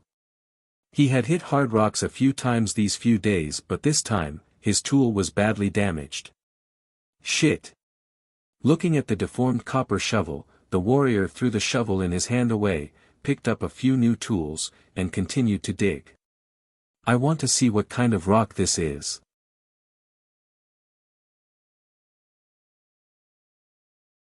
Chapter 466. Clang. The second shovel went up.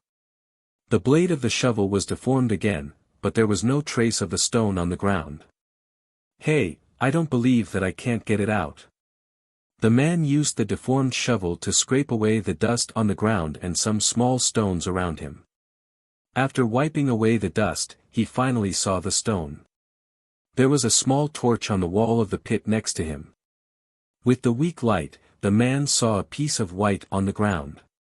The color was like frozen snow and it reflected the light.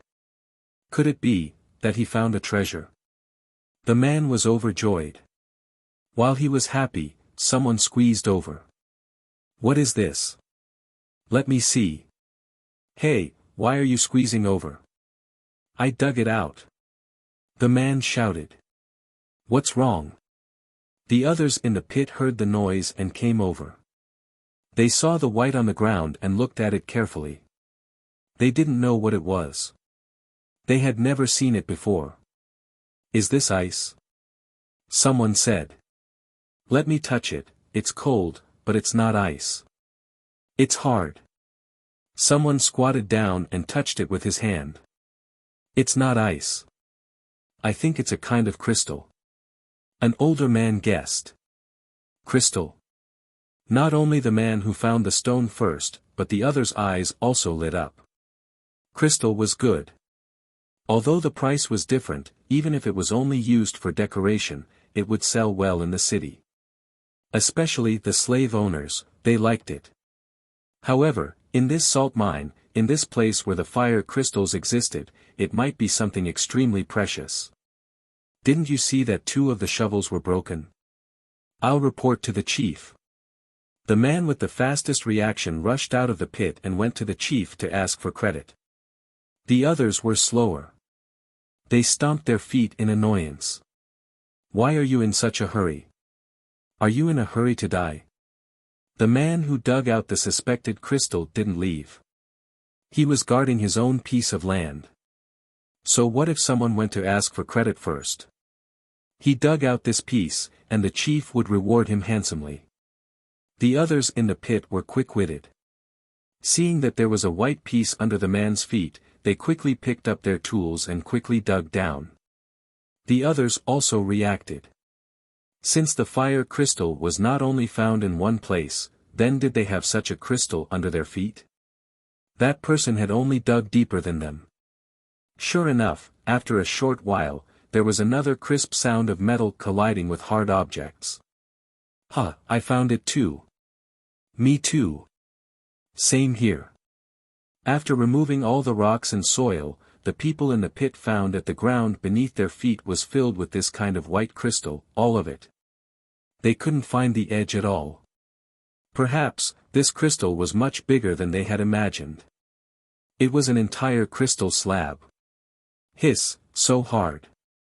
How do I pry a piece off? Someone tried a few tools, but only a small mark was left behind. Not a single chip was knocked off, and no digging could be done. Idiot. Prying also requires skill. An experienced excavator proudly turned over a chisel and a copper hammer. The man squatted down and carefully looked at the ground. Then, he stopped at a spot and placed the chisel close to the ground. Then, he swung the hammer with all his might. Only then did the others notice that this large piece of crystal on the ground was not flat. Instead, it had some wrinkles and some gaps. It seemed to be divided into pieces of similar size and shape. They were almost connected in a hexagonal shape. The edges of each piece were slightly lighter in color. There were bumps and depressions, which should be the gaps. And that person had stuck the sharp edge of the chisel at the bumps or depressions. Then, he held the short shaft of the chisel and used his other hand to swing the hammer and hit the chisel heavily. Clang! Clang! Clang! If one strike couldn't pry it open, he would hit it a few more times. The hammer flashed, so fast that the knocking sound seemed to be connected. Ka! The chisel blade rolled up, and a white piece of crystal separated and flew up. The person next to him had sharp eyes and fast hands. He stepped on the wall of the pit and jumped up to grab the white piece that was less than the size of a palm. And the hexagonal mark on the ground was missing a small corner. The person who grabbed the white crystal came to the side of the torch and used the light to observe what this white crystal was. The others also came closer to take a look. The supervisors above all went down to take a look. Crystal, it must be a crystal. Look, there seems to be a pattern on it. What pattern is this? Is it a frozen snowflake? What's a snowflake? This is a crystal flower. Someone showed off his knowledge.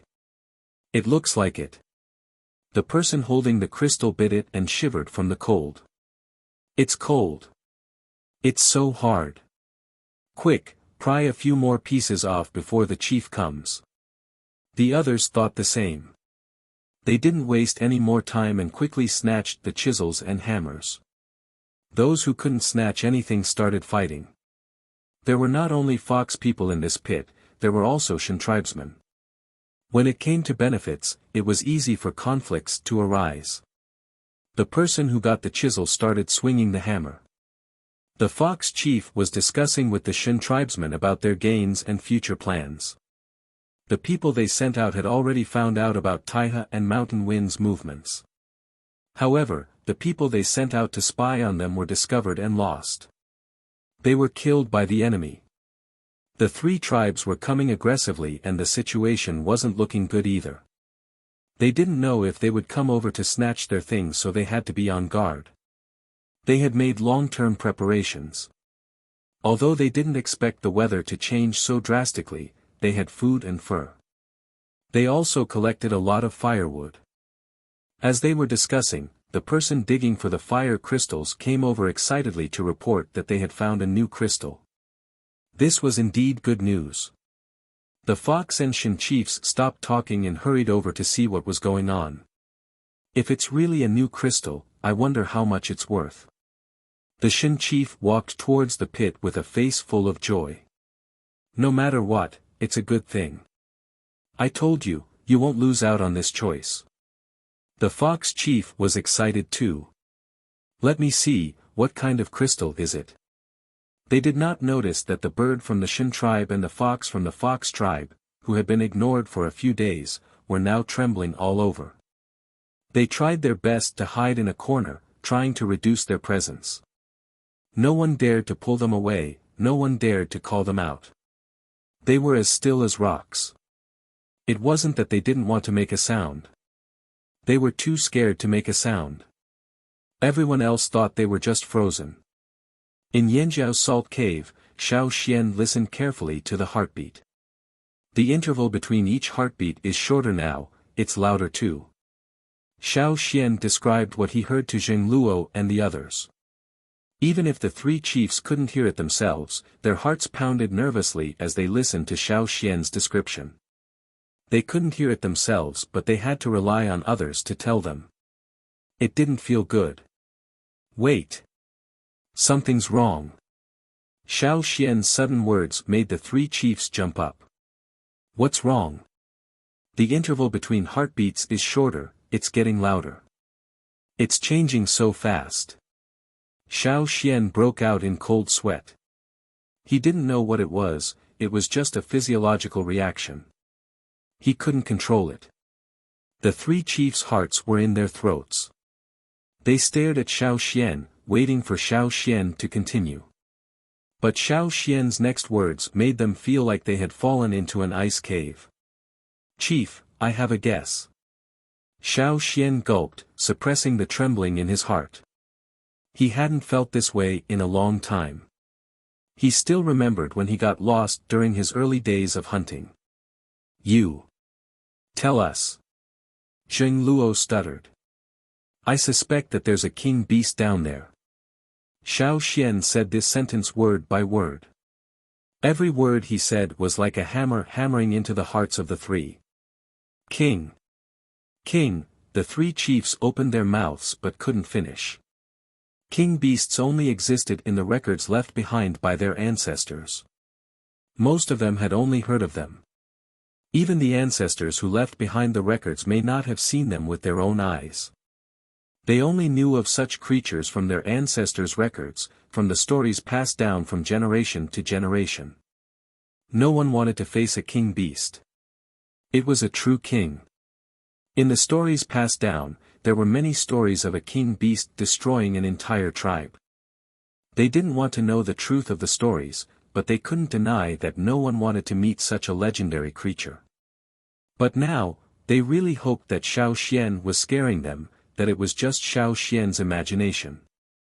A long time ago, I met a king beast. I feel the same way now, Xiao Xian said, suppressing his shock. As for the 3 leaders beside him, they were all stunned. If they had only felt a little regret before, now they were so regretful that they wanted to bang their heads against a wall. That was a king beast. It was not those random ferocious beasts that they usually hunted. How could they fight it? Even if all the people in the cave worked together, could they really fight it? If not for Xiao Xian, they wouldn't even be able to hear the king beast's heartbeat. Even if the 3 chiefs fought with their lives, they might not be able to save everyone in the team. This was a dream, this had to be a dream. In the fox cave. The fox and Shen chief went down to the pit and watched the others work. They held a piece of cold crystal in their hands. There was no joy on their faces. Instead, there was an inexplicable sense of panic, so much so that they couldn't breathe. Wait, stop. Stop prying. I told you to stop prying. The fox chief roared. The others looked at them, confused. They didn't understand why their chiefs were so angry. The pit fell silent. Crack, crack, crack, crack, the soft sounds were very clear in the silence. A soul-stirring pressure and a chill that seeped into his bones instantly enveloped his entire body. A supervisor in the pit lowered his head stiffly and looked at the sword in his hand. He saw that the tip of the sword that was pressed against the surface of the crystal was beginning to be covered with a layer of white frost. The frost was spreading upwards at a speed visible to the naked eye. The temperature in the pit dropped rapidly, and the 2 leaders who reacted quickly had already climbed up along the walls of the pit. As for the people who reacted slower, they found that they could no longer walk. Their feet were frozen on the crystal, and they thought that their feet were numb from the cold, but now they found that they were not numb from the cold, but completely frozen, and even their blood was frozen. Whoosh, the white crystal beneath their feet began to move. Frozen, they could only be dragged towards the walls of the pit. They couldn't escape. Even if they chopped off their feet, the frost had already spread past their waists. They couldn't feel their lower bodies anymore. Bang! Bang! Bang! A series of crashing sounds came from the pit. The fox chief didn't need to look down to know that the people below had been sliced into pieces.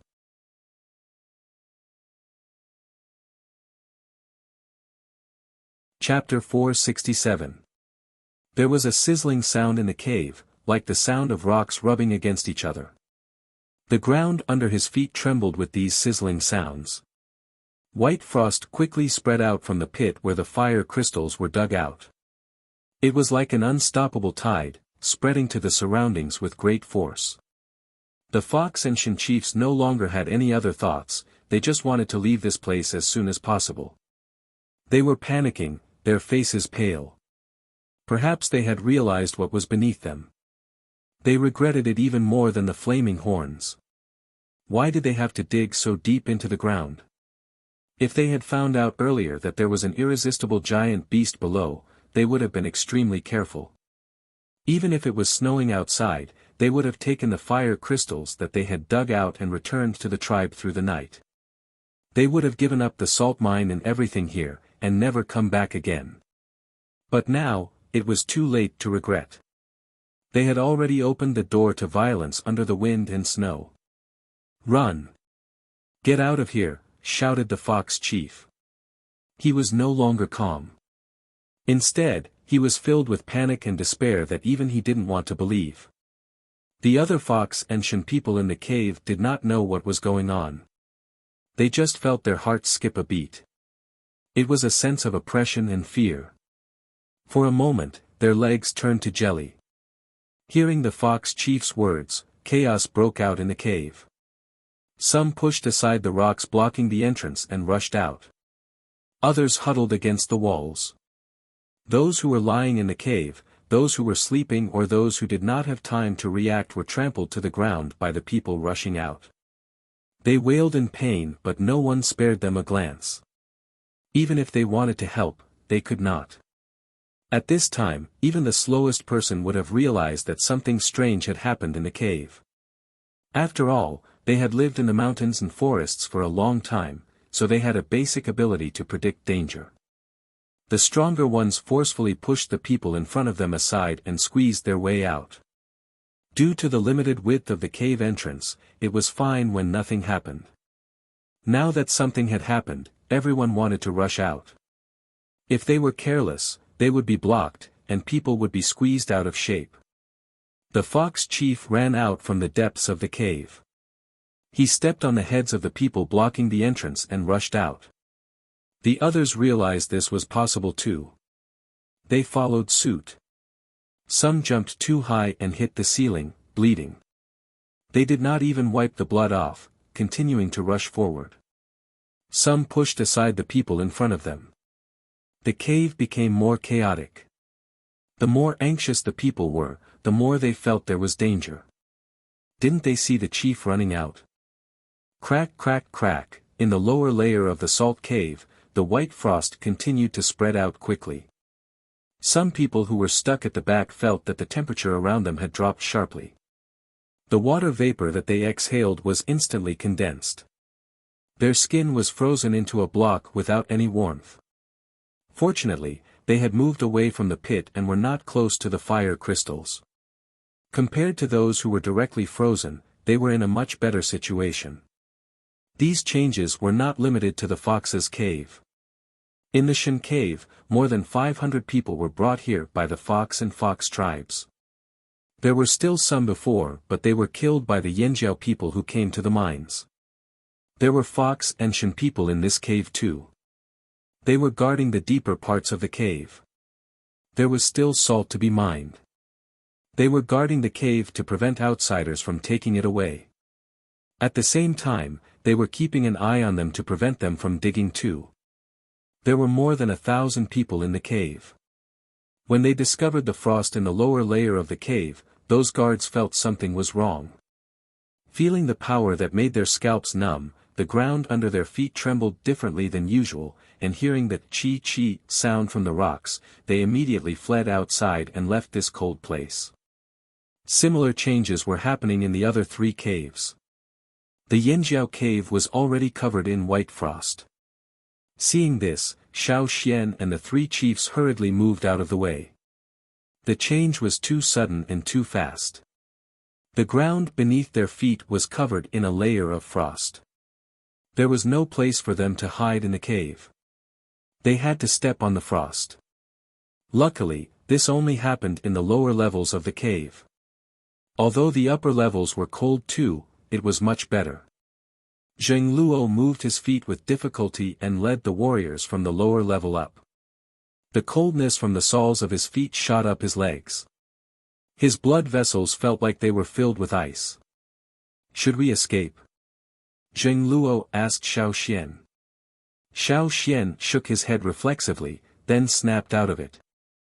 I don't know what that is, but I feel like running out like this isn't a good idea. Then stay in the cave for now. Duo Kong, tell the warriors to be quiet and hide their auras. Just like when we were hiding in the forest. Don't show any murderous intent. Zheng Luo said in a low voice. After the initial panic, Zheng Luo had calmed down a little, but his voice was still trembling. It was his first time facing such a situation and he didn't know what to do.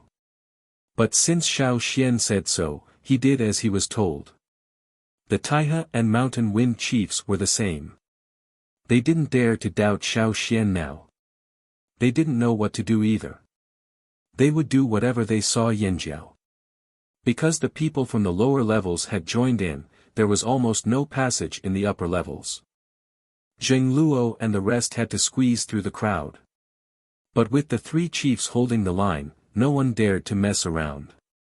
When they saw them, they would make space for them to move around. When they reached the entrance, Xiao Xian pushed aside the stone blocking the entrance. They would clear the snow around the entrance every once in a while. Although it wasn't long now and the snow was half a person's height, it didn't stop them from looking into the distance. It was just that they couldn't see too far. Someone went out over there, said Zheng Luo when he heard the commotion. He could already hear someone from Fox's side screaming. Should we go out and take a look? Asked Taihe's leader. Although they were afraid and worried, they were also curious. Wait. Xiao Xian stopped them. Listen. Pust, the stone acted as a medium to transmit the sound.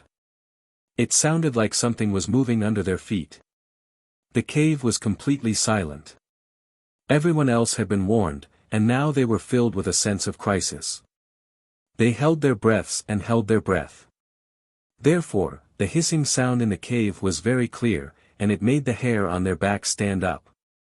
It's a big guy. Are we really not going out? The upper levels aren't as sturdy as the lower levels. What if it collapses, said Mountain Wind's leader. Zheng Luo and the others looked at Xiao Xian. Xiao Xian was under a lot of pressure. His choice would determine the fate of almost 3,000 people. Intuition. Trust your intuition. Stay in the cave, said Xiao Xian again.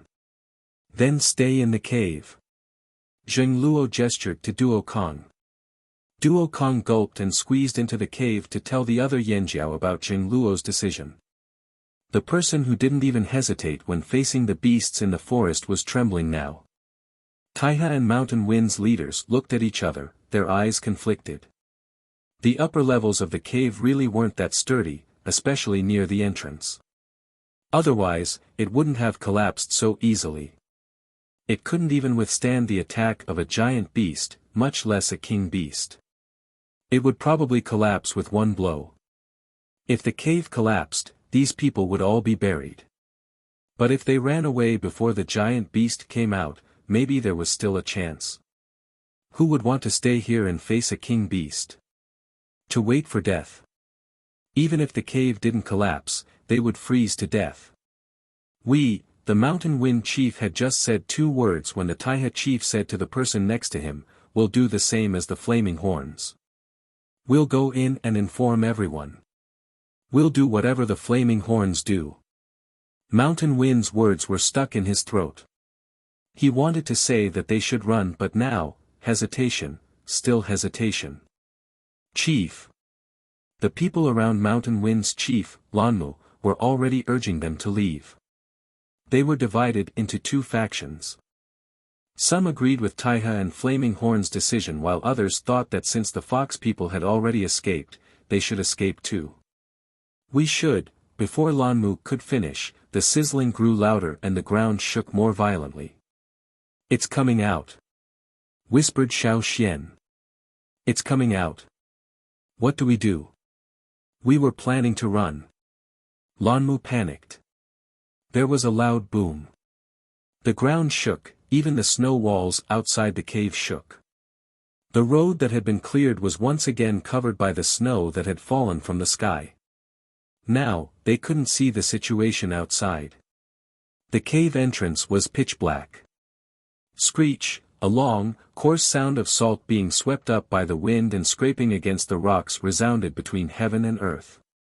At first, it sounded a little hoarse, but it was also sharp, as if it was real, scraping against the nerves in people's heads, causing goosebumps to appear all over their bodies. An uncontrollable feeling of trembling rose up from their bones, and even their hair wanted to stand on end. The sound waves spread and seeped into the cave. The warriors with lower strength had blood flowing out of their ears. They were in a daze for a while before coming back to their senses. However, their hearing was affected for a while. They could not hear the whispers of the people next to them. They could only read their lips. Amidst the long howl, the sound waves were like a fierce gale, blowing away almost all the snow in the salt mine.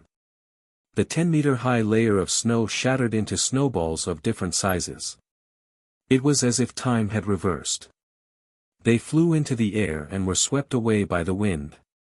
Half of the snow that had covered the cave entrance disappeared in an instant. Xiao Xian reached out and pushed away the snow that was blocking the cave entrance. A gust of cold wind blew into the cave through the gap. At this time, he did not mind the cold.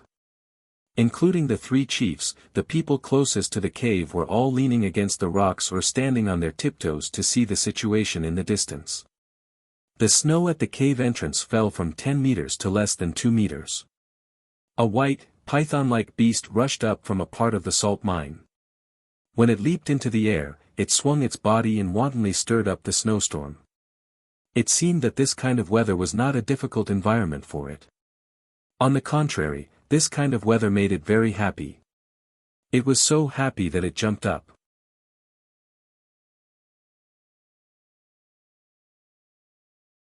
Chapter 468. What is that? Zheng Luo said the 4 words in 2 sentences. It was obvious that the scene just now had shocked him. It wasn't just Zheng Luo. Everyone else in the cave would not be able to stay calm. When they were in the forest, their first thought was how to kill the beast, how to split it, how to eat it, how to use it, how to exchange its skin for something.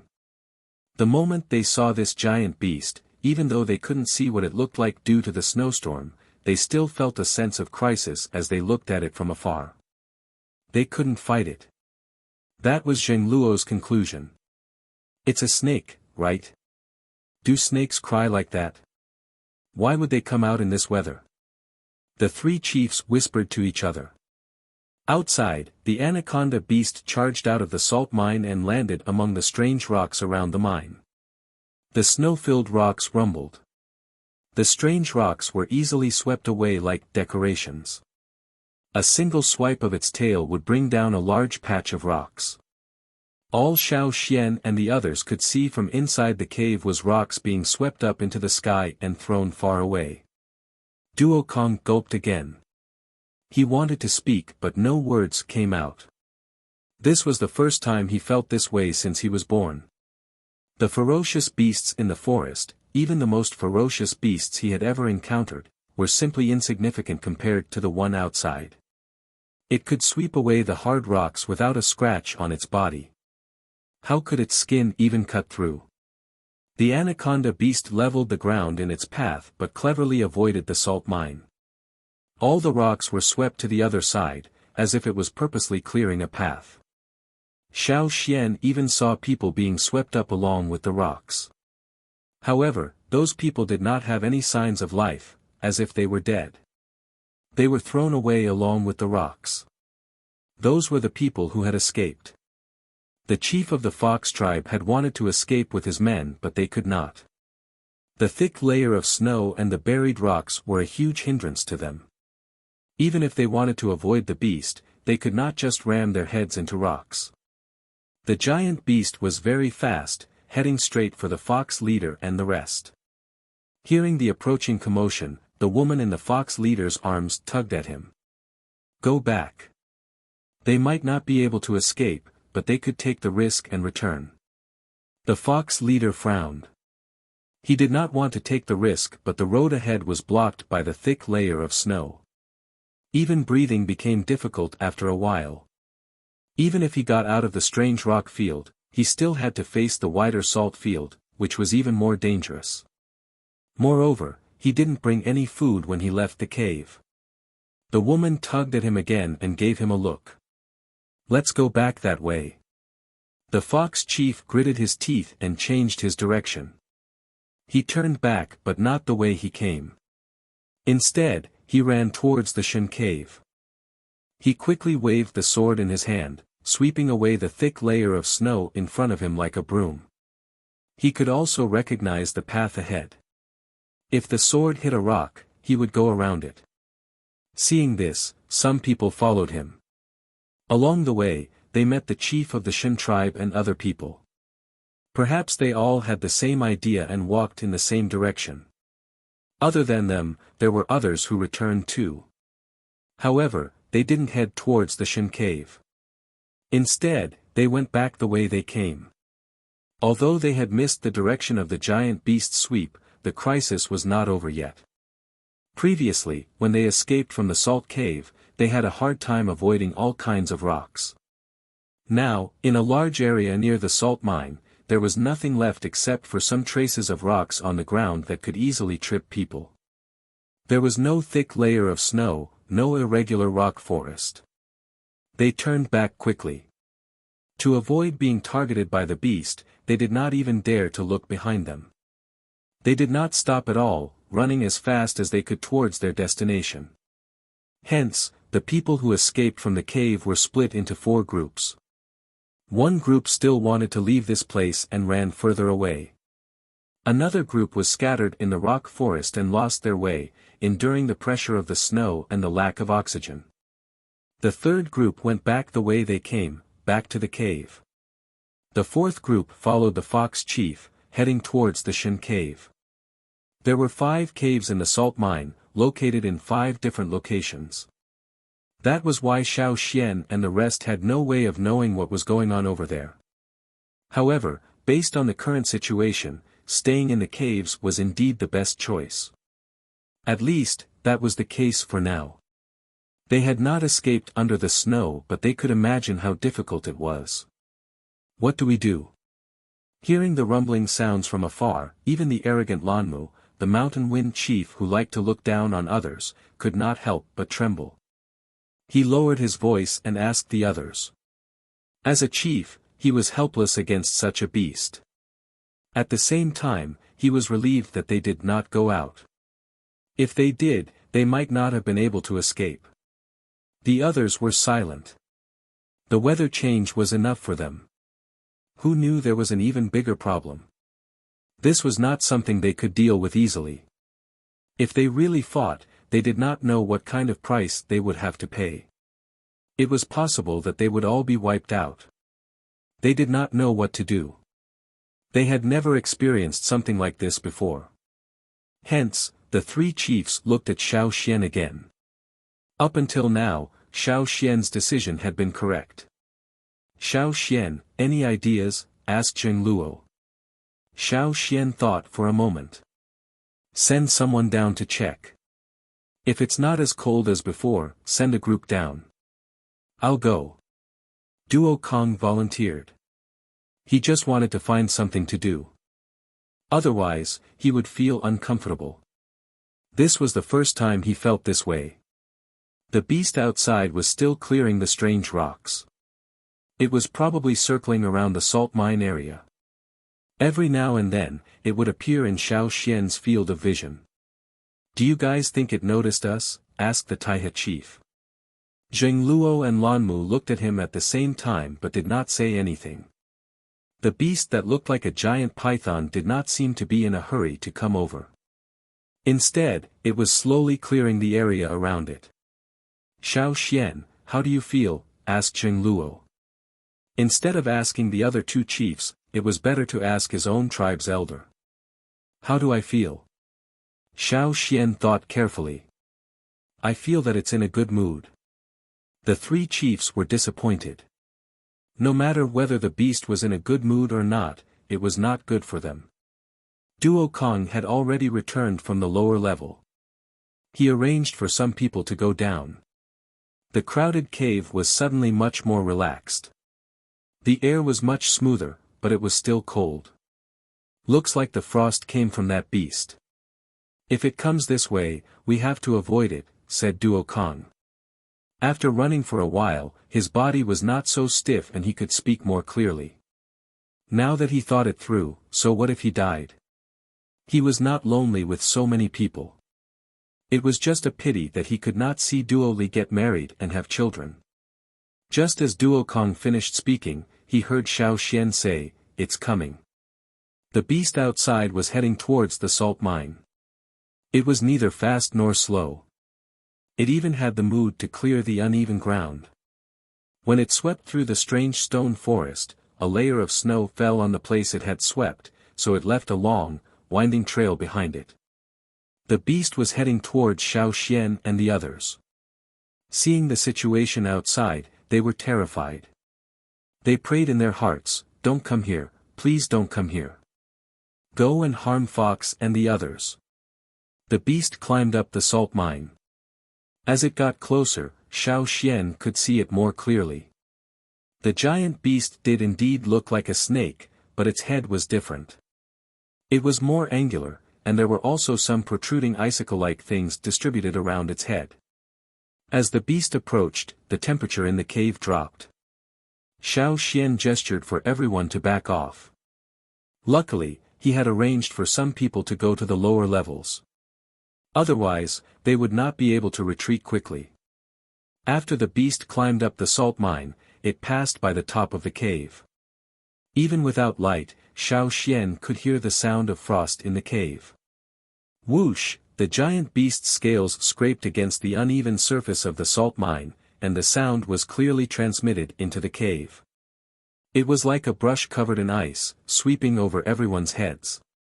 Many people shivered and shrunk their necks. When the sound faded away, Xiao Xian took out a glowing crystal wrapped tightly in animal skin to light up the cave. They had already made way for the area directly below the giant beast. At this moment, a large area, from the top to the bottom of the cave, was covered in a layer of frost. There was a herb that someone had dropped on the ground. It was covered in frost and shattered into pieces when stepped on. That's the king beast. Zheng Luo breathed out slowly. It went too. Xiao Xian listened and recognized it. He pointed in a direction. That way. That's the fox cave, said Zheng Luo. Could the fox have dug it out from the fire crystals? Duo Kong shuddered. He had dug a hole too. Luckily, it was not deep. They did not know if it was the truth. They could only listen carefully to the sounds and guess what happened. In any case, they would definitely not leave the cave now. At that moment, the fox chief led a group of people to hide in the Shen cave. When they entered, they realized that the bird and fox they did not bring were both here. They even found a corner to hide. On the other side, the people hiding in the salt caves of the fox tribe heard the approaching sounds and their teeth chattered. Frost appeared at the entrance of the cave. There was a freezing sound. The people in the cave rushed into the depths of the cave. With a ping sound, the stone that was blocking the entrance of the cave disappeared in the blink of an eye. A beast head covered in white scales that looked like ice crystals appeared at the entrance of the cave. To a human, the cave was already very big, but to this giant beast, it was still one size smaller. The people in the cave heaved a sigh of relief when the beast could not enter. They stood far away, looking nervously at the strange beast head at the entrance. Its eyes were as cold as ice, its pupils as sharp as swords, staring into the cave as if it wanted to freeze the air. It looked into the cave. Then, it suddenly opened its mouth and roared. The piercing sound rushed into the cave, bringing with it white frost. It rushed into the depths of the cave.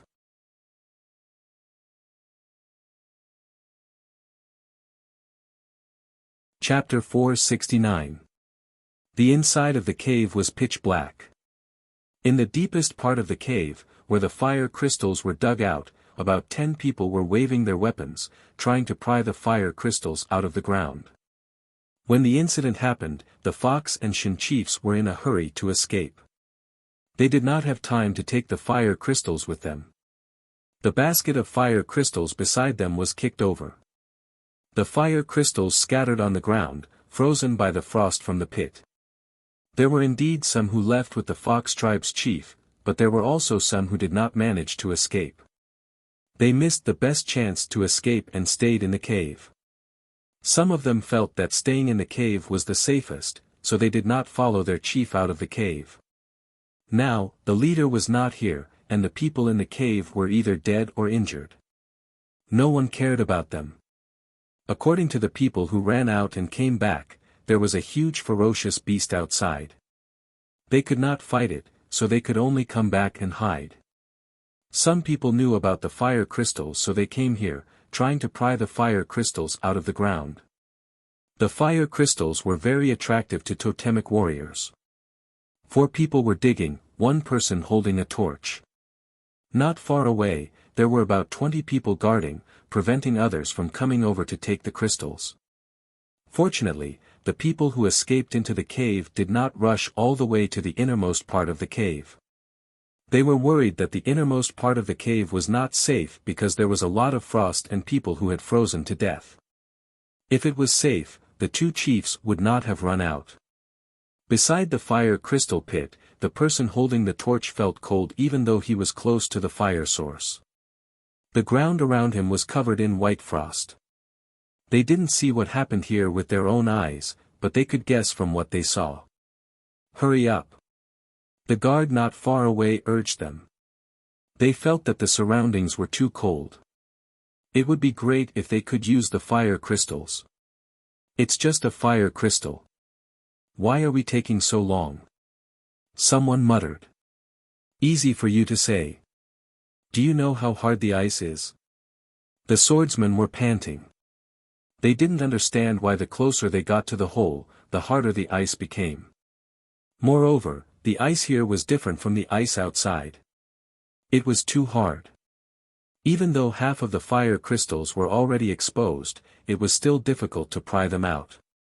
The bronze weapons in their hands were not very good. They could only be considered ordinary. They were the kind that the merchants in an city sold in large batches. It was even more difficult to use them.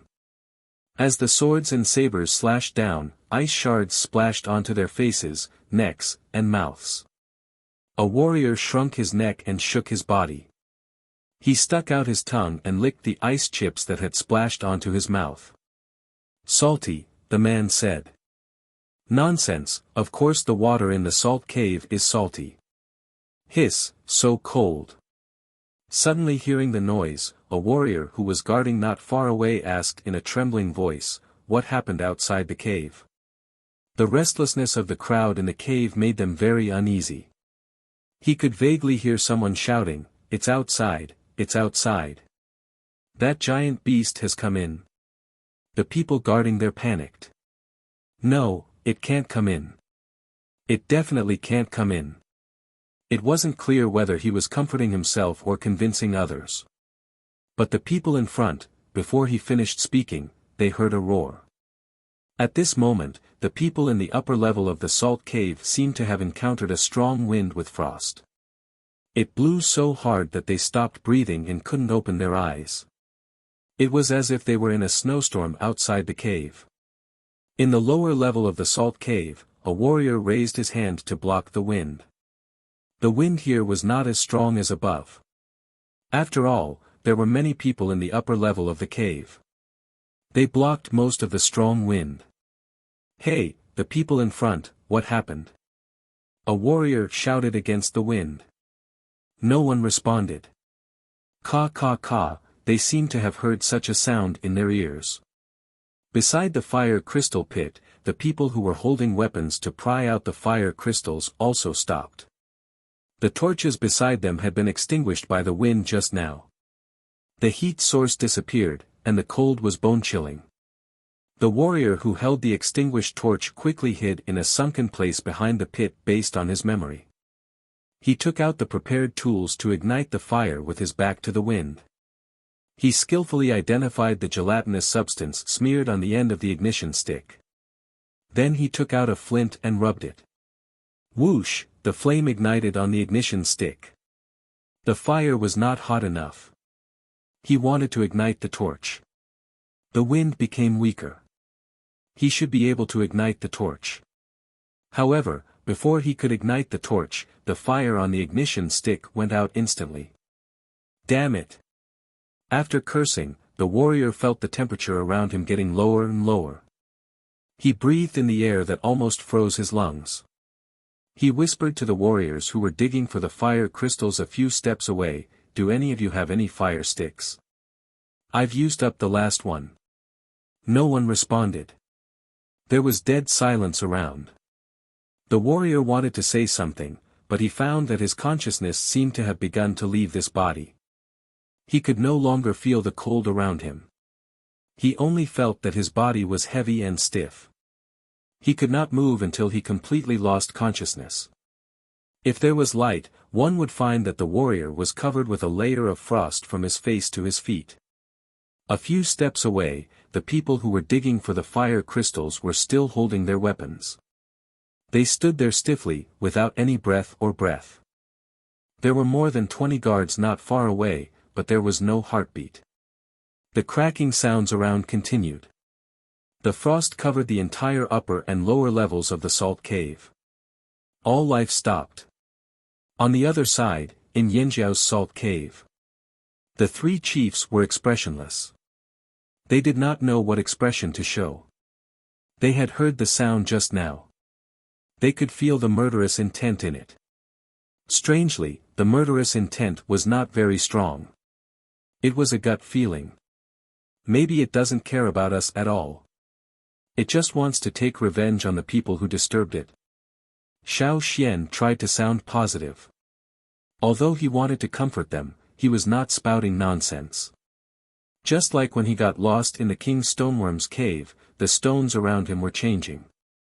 He was not too far away from the King Stoneworm. He did not believe that the King Stoneworm did not sense his presence. It was just ignoring it. It was like how people would ignore an ant when walking on the road. Or maybe it's in a good mood today. That's why the murderous intent is not strong. Zheng Luo probed. Xiao Xian had said that the king beast was in a good mood. No matter what, just don't provoke it. Although the king beast's temper was worse than the king stoneworm's, it was still better than the fearsome beasts in the forest. Ignoring it was fine. It was a good thing for them. Suddenly, there was a tremor. Then another, and another. But each time, it was getting further and further away. Xiao Xian hurried to the entrance of the cave. He did not stay for long. The gap in the cave was once again covered by snow. Pushing the snow aside, Xiao Xian looked outside. He saw a snake-like figure in the snow. It moved and crawled on the ground, then jumped up again. It was really lively. When the sound was far away and could no longer be heard, everyone in the cave let out a long sigh of relief. Did it leave? Zheng Luo asked. It should have left for now. I don't know when it will come back. After all, this is its nest, Xiao Xian said. I'll go take a look. I'll go too. Zheng Luo turned to Duo Kong. Keep an eye on the people in the cave. Don't let them run out. Seeing Zheng Luo and Xiao Xian leave, the other two chiefs decided to go take a look too. They wanted to know what was going on outside. Now that the king beast was gone, they had to take this chance. This was a rare opportunity. If they could make it back alive, they might be able to record this experience on a scroll so that the future generations of the tribe would know that there was such a magical place where a king beast lived. They had been mining salt in this magical place for hundreds of years. At the same time, they could confirm if they could leave this place. Listening carefully, Xiao Xian pushed the boulder aside and hurried out. When the other three chiefs came out, he pushed the boulder back into the cave. It was still windy outside. Snow filled the air. It was much colder than inside the cave. The strange rock field had been flattened and covered in a thick layer of snow. Let's go check out the fox cave, Zheng Luo suggested. The four of them carefully walked in that direction, following the tracks left behind by the giant beast until they reached the fox tribe's salt cave. Wherever the beast had crawled, there was a layer of hard frost. They felt a chill from the soles of their feet. When they saw the state of the fox cave, they felt a little cold was nothing. At least it was better than these unlucky bastards. The entrance to the fox cave was covered in a thick layer of ice. The frost had shrunk the entrance to the cave. There was now a layer of ice almost a meter high at the entrance. They jumped on it and walked into the cave. Zheng Luo held the glowing crystal and had a clear view of the cave. Near the entrance of the cave, there were people frozen under the layer of ice. They should have been trampled here when they were escaping. As they walked further in, they saw some broken pieces. Yes, broken pieces. The frozen people cracked one by one. A chill ran up their spines, the hairs on the back of their necks stood on end. Even the hearts of the three leaders trembled violently. Xiao Xian lifted his foot and continued walking. There were a few people blocking the path, all of them standing. Their bodies were intact, but they were all frozen and covered in a layer of white. Passing through the gaps, the four of them arrived at the lower level of the cave. They thought the lower level would be better, but it was not. Although there were no other signs of life here, they could not help but feel fear when they saw it for themselves. They were covered in a layer of white frost.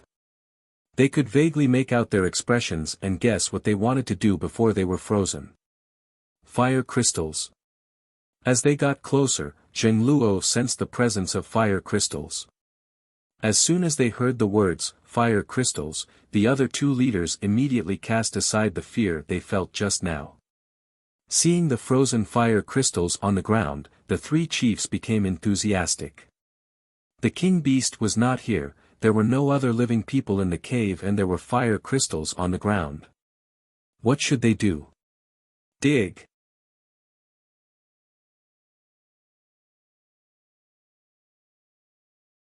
Chapter 470. There were fire crystals on the ground. Half of them had been dug out by the fox people but now they were all frozen. They had to dig again. However, the three chiefs had better tools and were stronger too.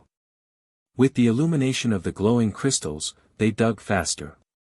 But they were alert as they dug, in case other people came, like the fox and Shan tribesmen. Xiao Xian planned to jump into the pit they dug for the fire crystals. There was a layer of white ice on the walls of the pit. He tied a rope to the bottom and slid down along the straw rope. The hole was deep and slippery. It was easier to use a rope. After Xiao Xian entered the hole, he landed where the beast used to be. After the beast left, this was a long tunnel. The walls were covered in a layer of white ice. Although it was thin, it was frozen together with the rock. It was very hard. The temperature was so low that Xiao Xian could not even feel the warmth of his breath. He could feel that there were fire crystals all around this tunnel. Perhaps, this giant beast stayed in this place because of the fire crystals. Just like the Bat King of the past. However, even after so many years, this snake still hadn't come out. Hibernating for a few hundred years. That was really long. He wondered how big it was. Waving his sword, he cut through the ice and dug out a fire crystal embedded in the wall. Sensing it, Xiao Xian realized that this fire crystal had been absorbed before. It was just not completely absorbed. That snake. Regardless, Xiao Xian sped up and waved the sword in his hand. He didn't need the glowing crystal. With his special vision, he could see the fire crystals on the wall clearly. His attacks were accurate. Zing! Zing! In an instant, the entire tunnel was filled with the sounds of digging, as well as Zheng Luo and the rest digging. After Zheng Luo and the rest had collected all the fire crystals, they even dug out the crystals from the frozen bodies of the fox people and put them all into their own pouches. Only then did the three of them jump into the long tunnel below. I was planning to snatch the salt mine from Fox. I didn't expect to snatch their fire crystals instead. The Taiha leader laughed. No matter what, he was able to get the fire crystals. His heavy heart was finally comforted. The Fox team had already reached the fire crystal layer. Each crystal was bigger than the ones in Yanjiao's salt cave. The three leaders rested for a moment before continuing their operation. No one knew how long the Beast King would be gone. They had to take advantage of the opportunity to dig as much as they could. They would leave when the Beast King returned. I've lived for so long, but I've never seen so many fire crystals.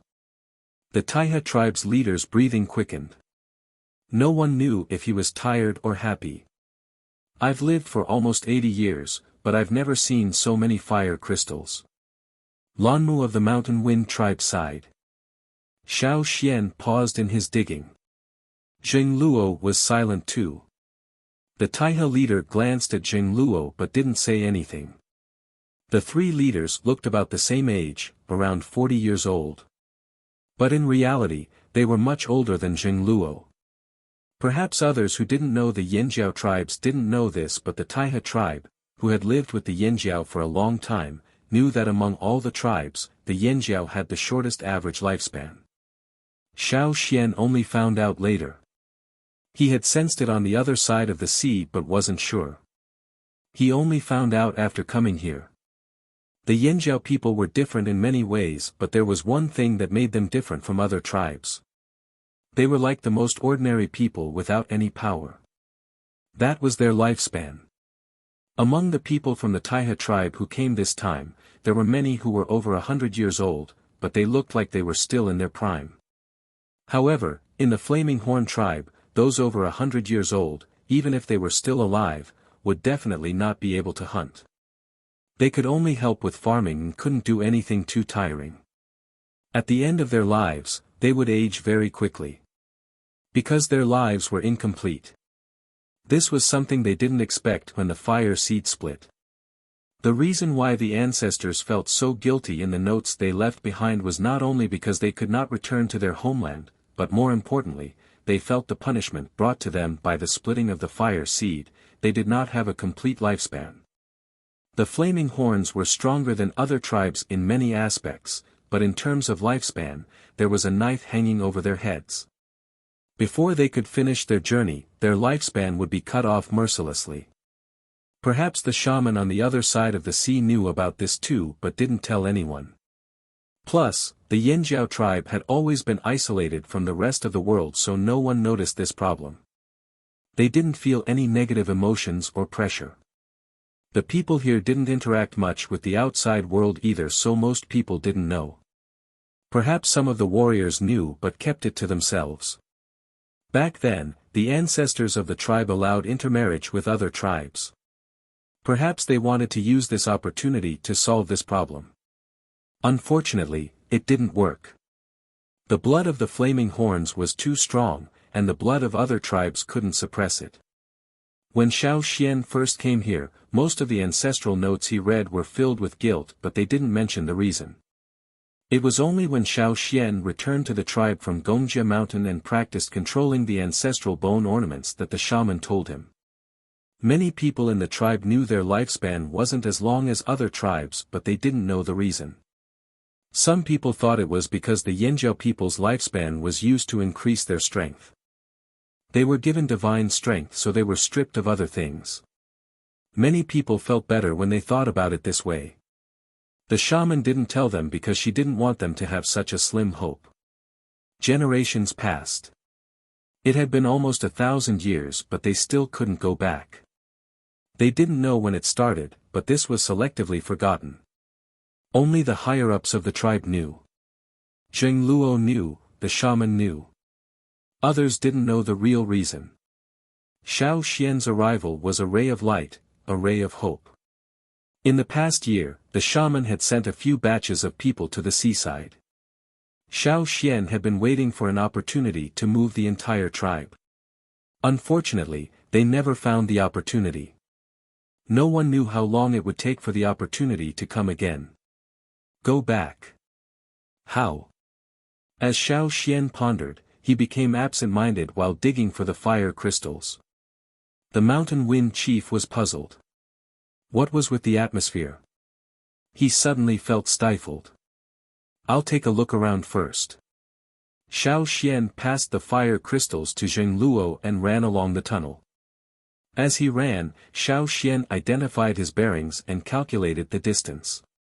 He stopped at a spot and looked at the top of the tunnel.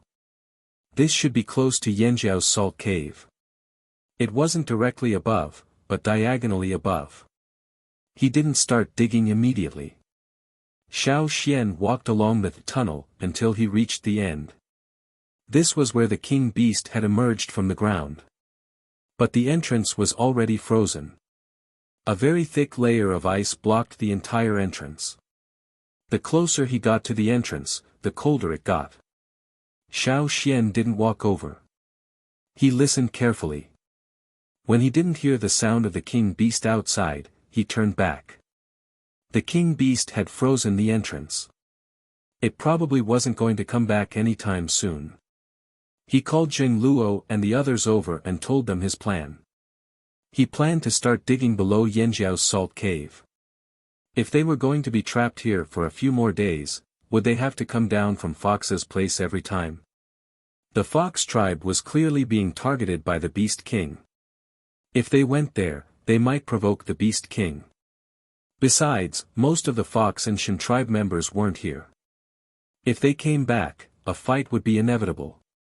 There was no need to waste time with the Fox and Shan tribes. The four of them discussed and decided to do it. It didn't matter where they dug. Xiao Xian quickly waved his sword, using it as a shield to block the shovel. He broke through the ice layer of the tunnel and dug out the rocks on the wall one by one. Zheng Luo and the other two worked harder too. They weren't sure what was going on outside, so they couldn't leave immediately. They might as well get more fire crystals. Even if they had to fight the king beast later, they would protect a portion of the tribesmen back. If they could bring the crystals back, they wouldn't have wasted their time in this weather. The fire crystals they dug out could last the tribe for a long time. They didn't dig a large area, not even a tenth of the size of Fox's, but with the four of them working together, they progressed quickly. In the beginning, the rocks were hard, but the higher they went, the easier it became. In Yanjiao's cave, the warriors guarding the fire crystal pit panicked and they heard the commotion. They hurried to look for Duo Kong. Duo Kong sent a portion of the people in the cave up first to prevent the ice from spreading. After that, he brought a few people carefully to the fire crystal pit. They planned to run as soon as they saw the ice. What else was underground other than the king beast? Screech, the sounds from below grew clearer. It didn't sound like the king beast. There was no intimidating aura and no ice. Was it an enemy? Fox tribe or Shan tribe? Duo Kong grew cautious and inched closer, craning his neck to look into the pit. He signaled for the others to be ready. The other soldiers around him were also gripping their weapons, their facial muscles twitching nervously. They were frightened by the king beast, they didn't want to see anything strange jump out from below. They hoped it was a human, no matter if it was Fox, Shan or any other tribe. The sounds came closer. The people around the pit were tense. It really didn't sound like a giant beast. There was movement below. Duo Kong raised his hand. Poof! Rumble! The soil and rocks were pushed aside. Duo Kong was about to wave his arm and shout, "Attack!" when four heads popped out from below, their faces covered in dirt. He focused his gaze. Yo! 3 chiefs and an elder jumped out of the cave. The four of them had worked so hard to dig their way up. When they popped their heads out, they saw a group of people surrounding the pit, all pointing their weapons at them.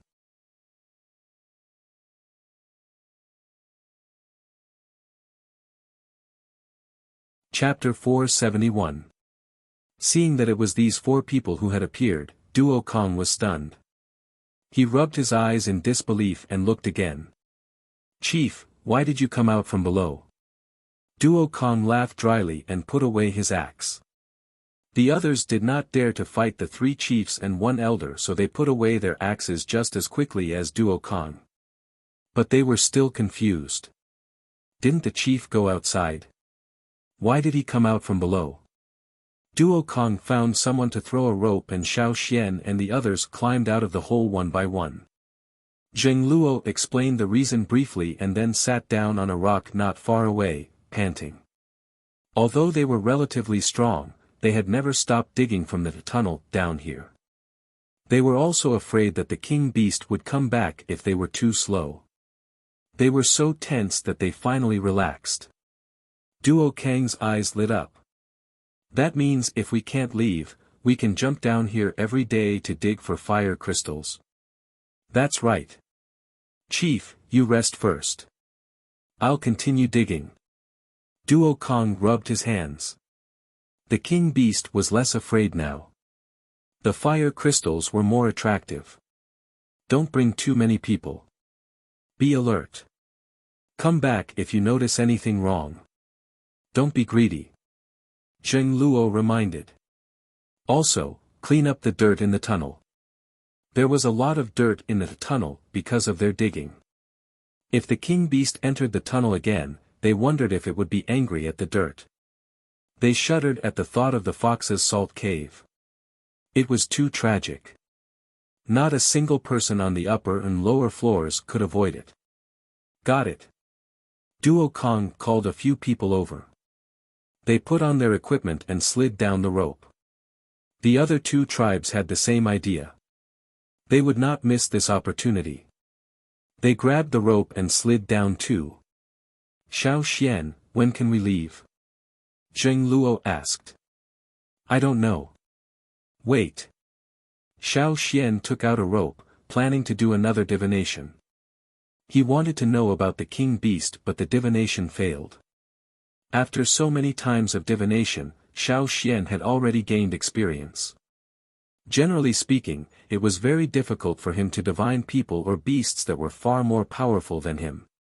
Therefore, after failing once, Xiao Xian tried to divine the weather again. Although there was still no clear conclusion, the results of the divination told Xiao Xian that the weather here would get worse. We'll leave in 2 days, Xiao Xian said. 2 days later. Zheng Luo frowned. Why? It wasn't that he didn't trust Xiao Xian, he just wanted to know the reason. In 2 days, the snow should stop temporarily. When it starts again, it won't be like this. Xiao Xian told him the results of the divination. The knot did not tell him what would happen in the future, but it did hint that the best time to leave was in 2 days, when the snow would stop. The Taiha and Mountain Wind chiefs took note of Xiao Xian's words. They thought about it and made plans. In the past, the Mountain Wind people did not have a good impression of the Yanjiao tribe. They only thought that they were strong and rude. But now it seemed that the Yanjiao people were not bad, especially that Xiao Xian. Then let's prepare in advance. Tell the people in the cave that we'll leave in 2 days, the Taiha chief said. Since they had decided to leave in 2 days, the matter of digging for fire crystals was even more urgent. After a good rest, the 3 leaders continued to dig in the pit. The people in the salt cave also urged them to hurry up and dig out the salt mine. They only had 2 days, so they had to dig as much as they could. In the past, they had only dug out as much as was needed in the salt cave. They wouldn't dig out too much as it would be useless if there was too much. They wouldn't sell all of it either. What they sold was only a small part of it. That was why they had only dug out 2 levels of the salt cave in the past few hundred years. Fortunately, they had only dug out 2 levels. If they had continued digging, there would be no more salt. If they had dug out fire crystals in advance and provoked the king beast in advance, the people guarding here would have been wiped out long ago.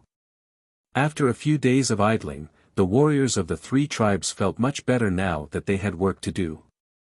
They did not have to think too much about it every day. Whether it was the salt from the top of the cave or the bottom of the cave, they brought all the salt with them. This might be their last time here. No one wanted to be arrogant in the territory of a king beast. If they had known, they would have left long ago. Logically speaking, this was Yanjiao's salt cave. The Taiha and Mountain Wind people should not be digging here. But their cave had not been cleared out yet and time was tight. Plus, Zheng Luo felt that this would be their last time digging here. Since they were partners, they might as well dig in the same cave. There was a lot of salt left anyway. If they finished in 2 days, it would be just right. If they came back later, the Taiha and Mountain Wind people would help Yanjiao get another cave. Just like that, some people dug for salt while others dug for fire crystals. The division of labor was divided into different areas. There were people outside the cave observing and guarding. Once they noticed the king beast's movements, they would quickly retreat. The king beast appeared around noon on the 2nd day. It only wandered around for a while before leaving. It did not come to the salt cave. The people who went into the tunnel to dig for fire crystals met Fox's people as they dug. Both sides met in the tunnel and almost clashed swords. Especially Mountain Wind's people, they looked at each other with fire in their eyes. When enemies meet, their eyes were especially red. Just as they were about to fight, someone above warned, "The king beast has appeared." With a whoosh, both sides ran back to their respective caves. The fox people ran towards the fox cave while the other side ran towards the flaming horn cave. After running back for a while, they realized that the king beast was only wandering around. They relaxed and continued digging. But this time, they did not meet the fox people again. The mountain wind chief, Lanmu, told them to ignore the fox people for now. Revenge must be taken, but the tribe's matters were more important. They did not have much time. "Chief, what do we do?" In the fox cave, a fox warrior asked the silent fox chief with a dark expression. They were hiding in the Shin tribe's salt cave. When they heard the king beast's roar, they knew that things were not going well in their cave. While they were glad, they were also sad. They knew that the situation here was terrible. After the king beast left, they hid for a while before coming back. To their surprise, all they saw was a cave full of ice men. There was no sign of life at all. When they came to the fire crystal pit, they saw traces of people digging. There were also traces in the tunnel below the pit. They walked along the tunnel and heard the sound of digging. When they looked over, they saw people from the 3 tribes. Clearly, the fire crystals that they worked so hard to dig out were all stolen by the 3 tribes in Yanjiao. Why didn't the king beast roar at Yanjiao's cave? A fox warrior complained. But they knew that the fox and Shin tribesmen were the first to provoke the king beast. Especially the miners. Not only did they touch the king beast, they even pried off its scales. Even though it was only a small piece, it was still an affront. Perhaps that was why the king beast went to the cave and roared, killing everyone in the cave. In terms of regret, the one who regretted it the most was the fox chief. They had quarreled with the Shin tribe at the Shin tribe's cave and almost broke off relations with them. The only reason the Shin chief held himself back was because they were not as smart as the fox people. If they wanted to leave this place safely, they had to rely on the fox people. What should they do? No one knew. Since we can't think of anything, why don't we pay attention to the mountain wind? The woman standing next to the fox leader thought for a moment and said, "If we fight the king beast head-on, we won't be able to win. Look at the people frozen to death in the cave. But what if we have bait?" The fox chief's eyes flashed. "You mean, we should let them attract the king beast's attention while we escape?" "That's right. That's a good idea. But I'm not satisfied with those fire crystals. No one was willing to give up those crystals. They were so close. Wouldn't it be a waste if they didn't dig?" Hence, the fox and Shin tribesmen discussed again. They decided to dig for the crystals first, then find a chance to trick the Yanjiao people. Then they could escape. It was a good plan, but just as they were digging for fire crystals, the people who were watching the Flaming Horn cave came to report that the people there had left the cave. Left? There were so many crystals down there. The king beast never left. Why did they leave? The snow has stopped, the wind has stopped too. Maybe they decided to use this chance to leave. The Shin chief hesitated. Should they leave too? But there were so many crystals down there and they hadn't dug out much yet. What they dug out in one day was more than what they had dug for so long. They couldn't bear to leave. Then, let's dig for a few more days. The fox chief suggested, but his mind was racing. Even without the flaming horns as bait, there were still others. Once they dug up the fire crystals, all they had to do was push the others out. Hence, when the 3 Yanjiao tribes left, the fox and Shin tribesmen did not follow.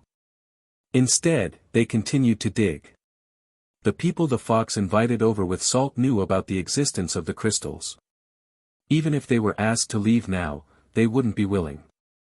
Their minds were filled with the crystals. Looking at the people whose minds were filled with the crystals, the fox chief exchanged a look with the woman beside him.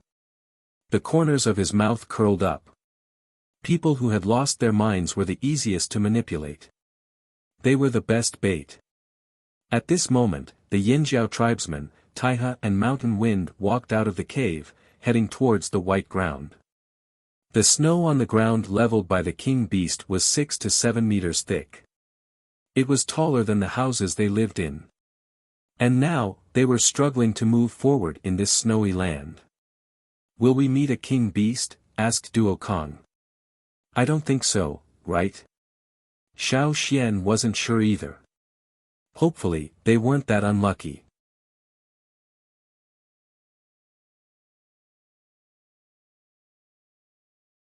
Chapter 472. The snow had stopped, but the layer of snow that was taller than a house was a huge hindrance to the three teams. Anyone who walked under the snow would feel uncomfortable. In the end, the three chiefs decided to take the risk and walk where the king beast had crawled. The king beast had appeared nearby yesterday and the snow had stopped this morning. The snow was not thick where the king beast had crawled. The snow on the ground was compacted, forming a long, U-shaped path. It was much easier to walk on this path. Other than the knee-high snow, there were no other obstacles. They just had to be wary of the king beast. After confirming the direction, if there were any traces of the king beast, they would follow the tracks. If not, they would have to walk under the snow. The Yinjiao people were fine. They were strong and could withstand the pressure. The others had it much harder. There are more traces of the king beast up ahead. Zheng Luo looked ahead. But it's not recent. The snow is knee-high. It's been here for a while. As long as there was snow, it meant that the king beast had not come here in a short time. This was good news. "Hurry up, don't stop," Zheng Luo said to the team behind him. It would take at least 3 days to get out of this salt field. Too many things could happen in 3 days. In the past, they only needed to walk for 2 days and rest at night. Now, even if they rushed through the night, it would be difficult to get out in 2 days. They took the risk and chose to walk where the king beast had crawled. First, the snow was not thick. Second, there were no salt flowers.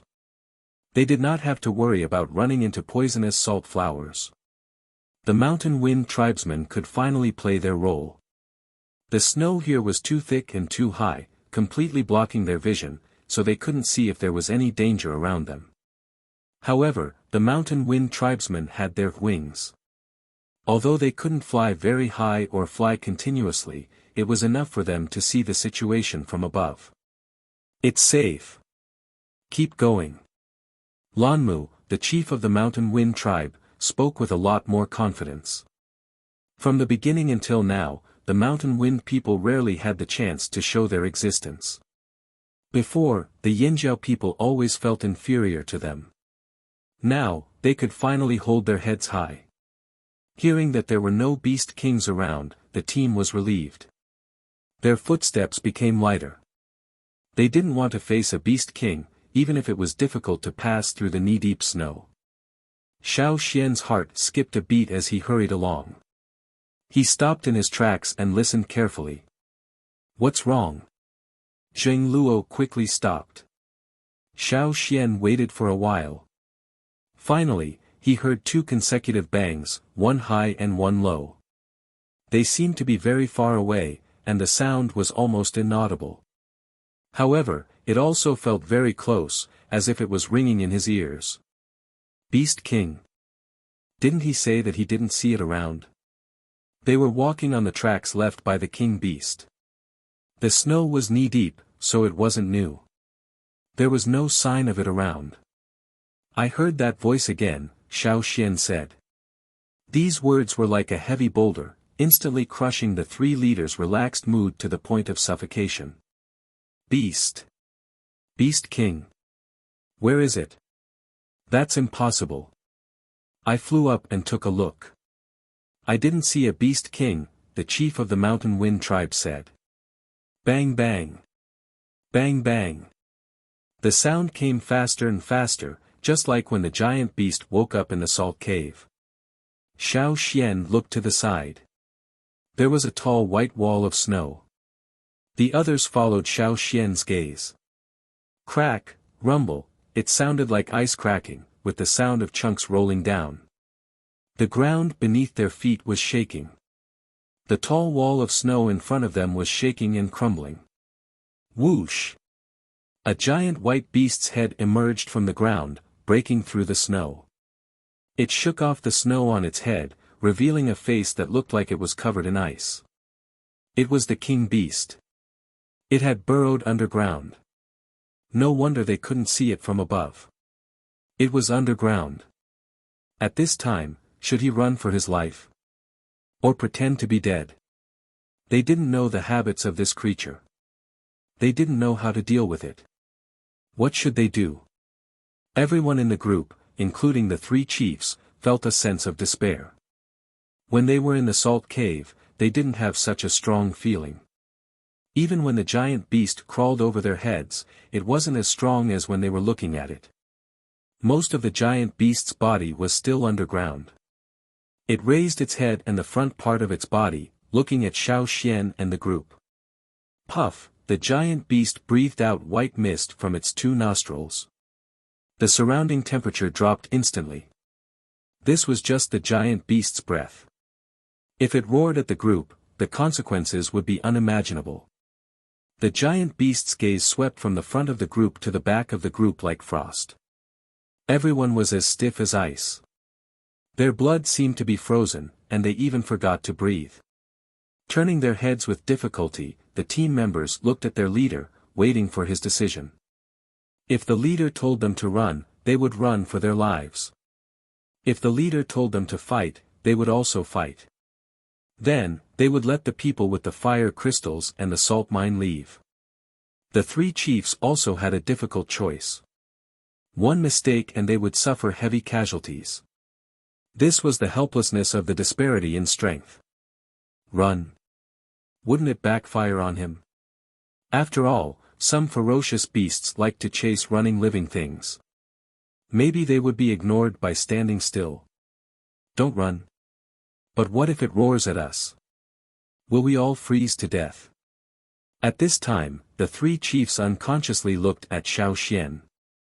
It wasn't just the three chiefs. After the giant beast scanned the entire team, it looked at Xiao Xian and even approached him. Xiao Xian felt that his hands and feet were cold. This was the first time he was so close to a beast king. Who knew if the beast king would get angry and freeze them all to death? When the giant beast's head approached, the people around stepped back except for Xiao Xian. He felt that retreating was useless. Besides, the giant beast's target seemed to be him. The giant beast lowered its head and approached Xiao Xian. It didn't stop until it was less than 10 meters away. The difference in size made Xiao Xian feel that he couldn't even block the giant beast's nostrils. In the frosty eyes, Xiao Xian could see the snowflake-like lines in the iris of the giant beast. Its sword-like pupils contracted very slightly, as if its owner was thinking, deciding something. Its emotions were not strong. The giant beast exhaled again. White mist hit him in the face. Xiao Xian felt a prickling pain on his face.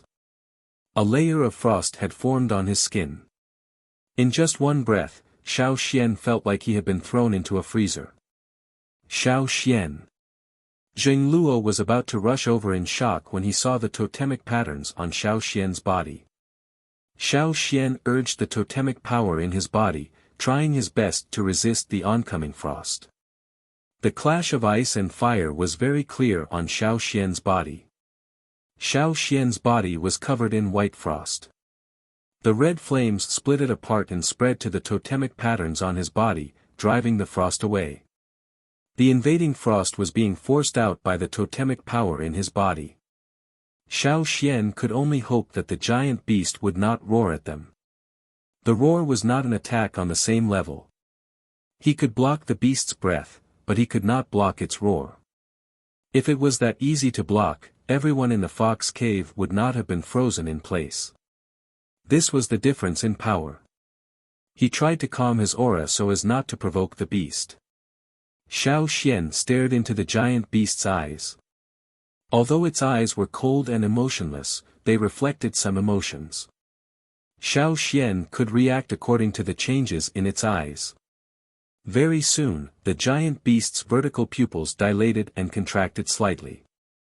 The beast retracted its head and raised its upper body slightly, but its eyes were still fixed on Xiao Xian. Following the giant beast's movements, its head was covered with a few special long diamond-shaped scales. The front end was slightly raised, and icicles were quickly formed, making it look like it was wearing a scarf made of icicles. This was actually a signal to attack. Run!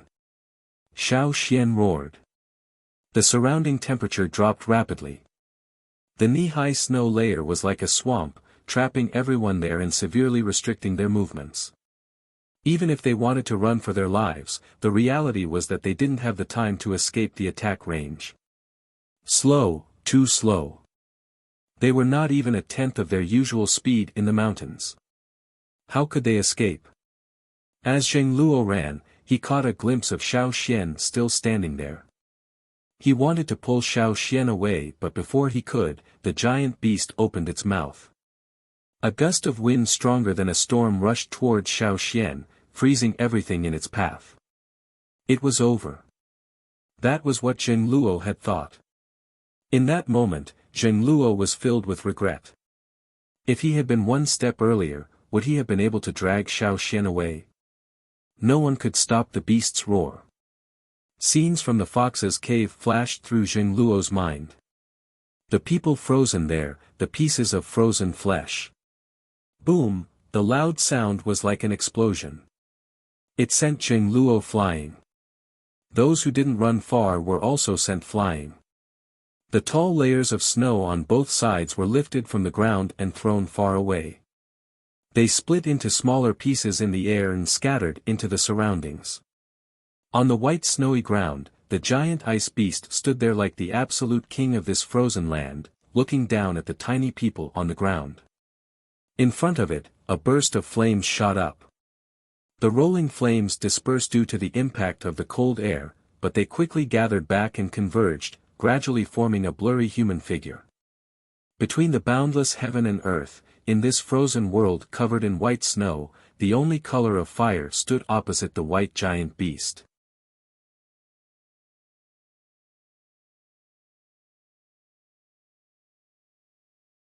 Chapter 473. The once quiet land of ice and snow suddenly became violent. The collision of the two forces sent shockwaves through the air, and the frozen ground under their feet seemed to wail. Xiao Xian held the bone ornament in one hand, while the other hand was clenched tightly. There was a fire crystal in his palm. With his current strength, even if he was a senior totemic warrior, one of the strongest in the tribe, he was nothing in front of a king beast. He would be easily killed in one blow. No one wanted to meet a king beast here, but that didn't mean they could run away. If they couldn't, they could only brace themselves and face it head-on. The only thing Xiao Xian could use was his ancestors' power. This was the only way to save his life. It was just a possibility. If it didn't work, not just Xiao Xian, even the 3 troops here, almost 3,000 warriors, less than 1% of them would survive. Totemic tattoos covered Xiao Xian's rapidly expanding muscles like lava. Even the tips of his fingers were covered in totemic tattoos. Because of the totemic tattoos, Xiao Xian's face was no longer recognizable. Only his eyes were staring diagonally upwards. The frosty airflow rushed over, and the air seemed to be pierced by a sharp spear, making a sharp sound, one after another. The white blast from the beast's mouth was mixed with frost and endless coldness. It enveloped Xiao Xian completely. If it wasn't for the bone ornament's flame, Xiao Xian would have been frozen and exploded. Just like those people at the entrance of the Fox Salt Cave, their organs and blood were frozen. Not a drop of blood flowed out, and they couldn't even feel pain. Under such circumstances, Xiao Xian could only barely see a gigantic shadow through the white frost. The sharp sound of the cold air surging in his ears was like thousands of knives continuously sweeping across, mercilessly wiping out everything it touched. It did not give him a chance to breathe. The totemic power in his body, as well as the power of inheritance, blue and red energy, seemed to be screaming and roaring. The blue flood rushed out of the totemic flames, out of the outer shell of the totemic flames, and gathered at the bone ornament on his chest. It flowed rapidly, forming a whirlpool in his chest. It kept sucking in the blue flood, and then passed it on to the 4 bone ornaments outside. The red totemic power flowed through his veins, blood, bones and muscles, and into every part of his body. It kept the cold from seeping in, and supported his body so that he could continue to borrow the power of the bone ornament. Outside, the 2 sides were facing each other. Inside his body, blood was also roaring. The 2 sides were fighting at the same time. The white frosty air released by the beast was mainly targeted at Xiao Xian. It did not care about anyone else, so Xiao Xian took the brunt of the attack. The blast of air carried a little bit of residual energy as it spread outwards, blowing everything around it away. The ground beneath his feet was trembling, as if it could not withstand such power. Under the frost storm, although the flame giant would occasionally disperse, it would quickly gather again and continue to resist the beast's attack. The flying frosty air scraped the ground around Xiao Xian, making ear-piercing screeches. Sweat kept dripping down, soaking Xiao Xian's animal skin clothes. Xiao Xian did not know how long he could last, but being able to hold on was already a blessing in disguise. It just happened too suddenly, and he did not know if the others could escape in time. If they were affected, they would not be in a good state either. At this time, Xiao Xian could not care about the others. What he needed to do was to block the beast's attack as much as possible. If he could not hold on, then he could only die here. Whoosh, the rapidly flowing waves of air suddenly stopped, and the white cold current that enveloped the entire area instantly disappeared. The flames that were about to disperse from the impact gathered together, making the outline of the flame giant even clearer. The beast's open mouth was slightly closed, and its snow-striped eyes were filled with doubt. Its long and narrow pupils widened slightly, moving slowly. It probably did not expect that the person in front of it could block its attack. The thick layer of snow on the ground had long disappeared and there was no one else nearby. Xiao Xian was anxious but he could not afford to lose his composure at this critical moment. He calmed himself down and stared at the beast. Was it going to launch another ice attack? Or was it going to use brute force with a sweep of its tail? If that was the case, Xiao Xian would not be able to block it. Even though he was much more familiar with controlling the bone ornaments, his agility was greatly affected after using them so intensely. There was no way he could dodge the Beast King's attack. The only thing that made Xiao Xian feel a little relieved was that the Beast King did not show any real killing intent. It was more like a test and a warning. Compared to the roar in the fox cave, this Beast King was a little calmer. The giant white beast closed its mouth and exhaled a cloud of white mist from its 2 large nostrils.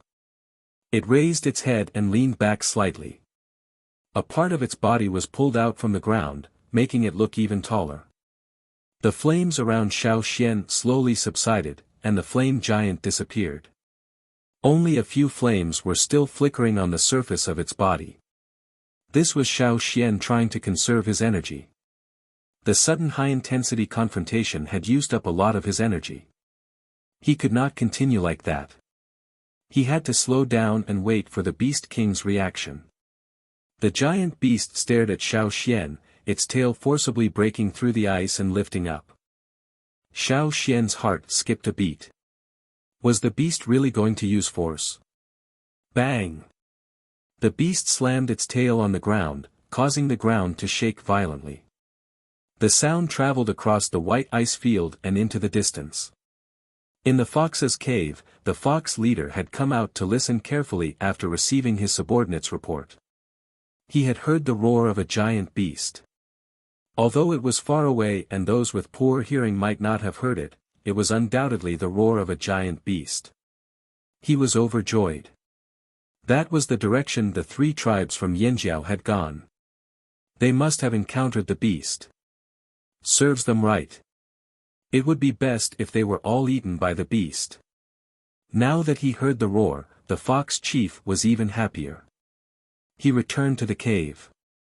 Take over Yanjiao's cave. They won't be able to come back. Even if they do, chase them out. They must have suffered heavy casualties. On the other side, Xiao Xian watched as the beast slammed its tail on the ground again and again. Then it roared again. But this time, it was not as close as before. After blocking the second attack, Xiao Xian was exhausted. A third attack of the same level would be too much for him. However, what did this giant beast's actions seem to be trying to express? The murderous intent in its eyes was not strong, but more of a threat. Chase them out. Warn them. Don't worry, we'll leave immediately. After a pause, Xiao Xian added, we won't come back again. Xiao Xian did not know if the white beast could understand him. But after he spoke, the beast stopped slamming its tail on the ground. Screech, there was a soft sound not far away. It was not within the range of the blast. Although a layer of snow had been blown away, there was still a layer of snow about half a meter high on the ground. Following the sound, a red crystal pillar broke through the snow. There were many branches around it, like coral. The salt flower had bloomed. He didn't know if it was because of the weather or because of the snow, but the salt flowers were still expanding. They didn't look like flowers that bloomed on the ground, but more like trees that grew on the salt ground. After the salt flower broke through the snow, the beast that had been staring at Xiao Xian ignored him. It crawled towards the flower, lowered its head, and bit down on the flower that had stopped growing. It pulled it out of the ground and swallowed it. There was the sound of glass shattering, or ice breaking. Crunch, crunch, crunch, crunch, crunch, crunch. The crunching sounds were very clear. Some bits fell on the snow. After the beast swallowed the salt flower, it swallowed all the bits of snow that had splashed onto it. Xiao Xian watched all this with wide eyes. This giant beast was actually a vegetarian. No, to be exact, it ate salt. The salt flower that others saw as poisonous was an incomparably delicious food to it. It was no wonder that the beast was not angry about the salt mine in the salt cave. To it, the salt in the salt mine was not very attractive. From the moment it woke up, Xiao Xian had not seen it eat the salt in the salt mine. But on this salt ground, the salt flower that people feared had become a delicious meal. As for the rest, it probably did not care and completely ignored them. Just like the other creatures that lived in the king's stoneworm's wormhole, as long as they did not touch the king's interests, they were ignored. The king allowed them to live lowly. After eating the salt flower, leaving not even a scrap, the beast turned around and left.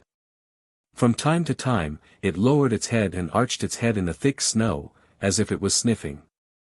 Before leaving, the beast roared at Xiao Xian again and slammed its tail a few times. Xiao Xian used the last of his strength to block the third wave of frost attack. Fortunately, the two sides were farther away this time, so it was not as strong as the previous two times. Otherwise, Xiao Xian would not have been able to block it. We're leaving now. Xiao Xian shouted. After the beast left, Xiao Xian moved his stiff body. His muscles seemed to have hardened and his bones seemed to have rusted. Every time he moved, he could hear a creaking sound. It was extremely difficult to move. He loosened his clenched fist, and the remaining white powder fell from his palm. The fire crystal in his hand had been absorbed. His legs were weak. He wanted to move his feet, but his body swayed uncontrollably. He lost his balance and fell to the ground. "Leader, where are you?" Xiao Xian shouted. "Who else is there?" He did not hear a reply. After a while, when Xiao Xian struggled to get up, he heard a muffled voice. It was Duo Kong. When he got up from the snow, Duo Kong was still in a daze. He did not brush off the snow on his body. Instead, he stared blankly at Xiao Xian. Xiao Xian. Duo Kong seemed to be in disbelief. "It's me, Xiao Xian," who was still sitting on the cold ground, answered. You're still alive. Yes, I'm still alive. Where's the king, King Beast? It's gone. It's gone. That's good, that's good. Duo Kong tripped on the uneven ground. He lay on the ground and breathed heavily. He felt the joy and confusion of surviving a disaster. He did not continue to ask Xiao Xian what happened. He got up and wanted to find the others.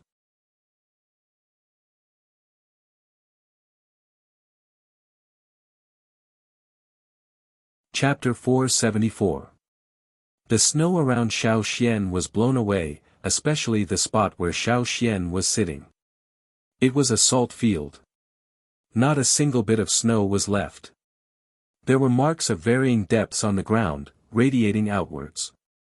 As for the others, many of them were knocked unconscious like Duo Kong. Some hid in the snow, waiting for the danger to pass before coming out. At that time, Xiao Xian's reminder was timely. Although most of them were sent flying and suffered some injuries, not many were seriously injured. Duo Kong and the others who woke up and walked out of the snow field in the distance. They dragged the others out one by one. If they stayed like this for too long, the unconscious ones would freeze to death. Zheng Luo was the one who was most seriously injured when he went to pull Xiao Xian away. But he was stronger, and Xiao Xian had taken the brunt of the attack. Although he was knocked unconscious and had to be carried by others, it was good that he was still alive. The bodies of the unconscious and those who had died in battle or for other reasons were found one by one. Those who could not be found were found with Xiao Xian's help. Although the snow was thick, Xiao Xian's special vision allowed him to see things within a certain range. This was much more convenient. The severely injured and unconscious were carried by the lightly injured and continued on their way. Xiao Xian told them that the king beast only wanted to chase them away. If it really wanted to kill them, it would have done so already. Although Xiao Xian described the situation simply, the people from Taihe and Mountain Wind did not dare to underestimate this young Yanjiao elder. They clearly felt the power that sent them flying. It was not an ordinary power. Yanjiao was stronger than they thought. Right, Xiao Xian, you said that the king beast ate salt flowers. I remembered something. Do you think that the king beast is the salt beast that the Qilu people were talking about? Asked Zheng Luo, who was being carried by Duo Kong. Salt beast. The others thought about it. They could not remember the totem of the Qilu people. It had been a long time since they had seen the Qilu people who were good at making salt. Ever since the salt lake of the Qilu people had been occupied and absorbed into the city, they had almost lost all traces of the Qilu people in the forest. I remember that the totem of the Qilu people was the kind with thorns, not snakes, said a warrior from the Mountain Wind tribe who recalled the past. That's not thorns. That's ice. Do you remember what the king beast looked like before it was sent flying? Reminded Zheng Luo. Now that I think about it, it does look like it. Because the king beast looked like a snake at first glance, they did not associate it with the salt beast on the totem of the Qilu tribe, which had a long history of salt culture. Didn't the salt beast totem of the Qilu tribe first appear in their salt lake? Later on, the Qilu people learned of the existence of salt and lived around the salt lake. Now that there's not much salt left in the lake, the nobles lost interest and moved on to the newly discovered salt springs, said the Taihe chief. But the salt beast never appeared in the Qilu salt lake again. Instead, we found high-quality salt in the salt mines. Why do you think the first person to discover the salt mines walked into the deadly salt fields? He's not from the Qilu tribe, he wouldn't have the ability to identify salt. Was there really nothing to attract him? Or did he want to commit suicide? Zheng Luo did not believe it. No matter what the truth was, it had been a few hundred years. No one knew the truth. They did not dare to go back and ask the king beast. Did he want to die? Anyway, we can't go to the salt mines anymore, sighed the Mountain Wind chief. If I knew there was a king beast, I wouldn't have gone. The leader of the Taihe tribe still had lingering fears after escaping death. Anyway, they wouldn't come back again. It wasn't like they couldn't survive. Anyway, it's good to be alive. Yeah, it's good to be alive. It was already a blessing that so many of them survived. Salt and fire crystals were secondary. The only thing the tribe wanted was to survive. I almost forgot. Are the Fox Ancient people still at the salt mines? Asked Duo Kong. The king beast had already warned them once. If it found anyone else, would it go berserk? Even if it roared a few times like this, there would not be another Xiao Xian to protect them. When we go back, keep an eye on the two tribes. If they come back, wait for the weather to improve before we fight, said the Mountain Wind Chief. Speaking of the weather, the joy of surviving the disaster was once again diluted. They wondered how the tribe was doing in the weather. The extreme weather was one in 1,000 years. No one could truly relax. There were traces of the king beast on the salt ground. They did not have to walk in the snow, but most of the time, they still had to walk through thick layers of snow. Still, they felt better on the way back. The moment they walked out of the salt flats, everyone roared to the sky. They had survived the king beast and were about to leave this place where they had lived for hundreds of years. They would leave for good. Perhaps they would never set foot on the salt flats again. The people guarding the mines missed this place. Guarding the mines was passed down from generation to generation. They knew more than others. Wuxia had taken over the position from his father. He walked the path his ancestors walked and did what they did. But when they thought of the king beast, they could only suppress their nostalgia. Their roars echoed across the snowy plains, causing the snow on the trees to fall. What used to be a forest was now covered in a thick layer of snow. However, the snow here was not as thick as the salt flats. The average thickness of the salt flats was about 10 meters. Outside the salt flats, the snow only reached a person's shoulders. Luckily, their heads could still be seen. If they stepped into a hole, they would be completely buried. We've already passed the salt flats. What's there to be afraid of here? Zheng Luo had Duo Kong put him down. Then he ordered the soldiers to cut down trees to make a wooden palanquin. It was easier to carry him. Those who could not walk would be more comfortable on the palanquin. The Yinjiao people were strong. It was easy for 4 people to carry 10 people. After distributing the injured, Zheng Luo was placed on a simple palanquin. He looked at the vast expanse of white in silence. The forest looked like it was covered with a thick layer of cotton. However, there was much less snow in the forest. This was the benefit of having large and dense trees. It was just that they had to guard against other fierce beasts that were active in the forest. Some beasts were hibernating. Others came out to find food when they were hungry. It was not just the humans. The animals were not used to the change in weather either. On their way back, they saw many beast corpses buried in the snow. There were animals eating around the corpses. Crunching sounds could be heard. The meat was frozen. When they were looking for a place to cook porridge, some brave animals wanted to come over. It was warmer here, but there were too many people, so they did not come over. However, there were a few small animals that looked like squirrels that jumped to the fire. They did not get too close, but they could borrow the heat from the fire. People in the tribe usually did not eat these small animals. They looked down on them. They would only eat them when there was nothing to eat. Therefore, these little creatures were very lucky to be alive and able to borrow the fire from the side. The soldiers who were not seriously injured hunted a few wild animals and 2 fearsome beasts that came out to find food. They roasted the meat and shared it with everyone. After being frozen for so many days, they could still savor the taste of hot food for a long time. Xiao Xian, when will the weather change again? Asked Zheng Luo. Tomorrow morning. This was the result of Xiao Xian's divination. But he could not tell what it would become. We won't rest tonight. Let's continue on our way. Zheng Luo decided.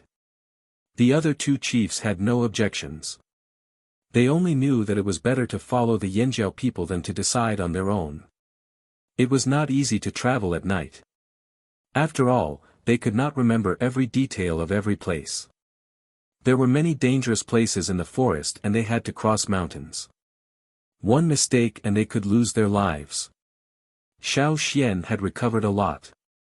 Even the glowing crystals were not as useful as he was now. He led the way. Beside him was Wuxia and his wife. They were most familiar with this place and had been here many times. Xiao Xian would ask them every now and then to confirm the direction before continuing on. The next morning, the first glimmer of light came. It started snowing again. The wind was strong and those who could not stand still would be blown away. Good thing we've already crossed the most dangerous mountain. Wuxia sighed. After leading the way for the whole night, Xiao Xian could take a breather now that someone else was leading the way. The sky was gloomy, even darker than when they were in the salt mines. Thick clouds made the day seem like dusk, gloomy and dark. After 2 days, they finally reached a familiar area. It was not far from the tribe. The mountain wind people had parted ways with them the day before. Thank you for this. If you need help, send someone to let us know. The Taihe chief said when they parted ways with the Yanjiao team. This time, if it weren't for the flaming horns, they might not even be able to return 10 out of the 1,000 people they brought out. Zheng Luo waved his hand and did not speak. He was still being carried. There's a path in front.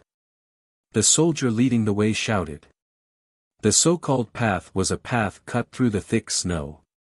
They did not need to move anymore. The tribe made this. And food. Wuxia untied the animal skin bag tied to a wooden pole. The dried meat inside was cold and hard, but it should have been made in the past 2 days. It was good to be back. That was what every soldier thought. Before long, they saw people moving around. They were the tribe's patrolling soldiers. Everyone wore thick animal skins, their heads covered so only their eyes could be seen. They shouted happily when they saw the people who had returned. There will be people guarding here every day to sweep the snow away, the patrolling soldier said.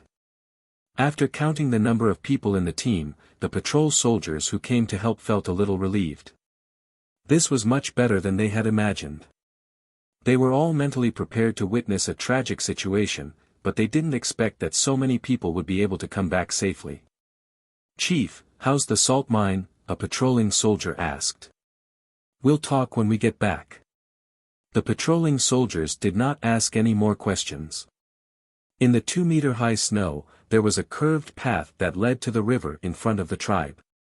The river was already frozen so there was no need for a bridge. They could walk on the thick ice without any problems. Many people in the tribe had already heard the news and came to receive them. Some even handed them hot meat soup. When they returned to the tribe and thought about what they had experienced, the soldiers felt like they were in a nightmare. Luckily, they were awake now. Elder Xiao Xian." Someone squeezed through the crowd toward Xiao Xian. Xiao Xian blocked the flying snow and looked. It was the one who took care of the duck shed. "What, did the fat duck cause trouble?" Xiao Xian asked. "No, it hatched. The duck's egg hatched." You're tuning into the Han Li's Wuxia Chronicles YouTube channel. We're so grateful for your support and don't forget to subscribe to join us on this incredible journey through captivating stories. Your generosity through donations truly makes a world of difference, as it's the primary source of revenue that allows me to expand and enhance this channel for you. Thank you from the bottom of my heart for being a part of this adventure.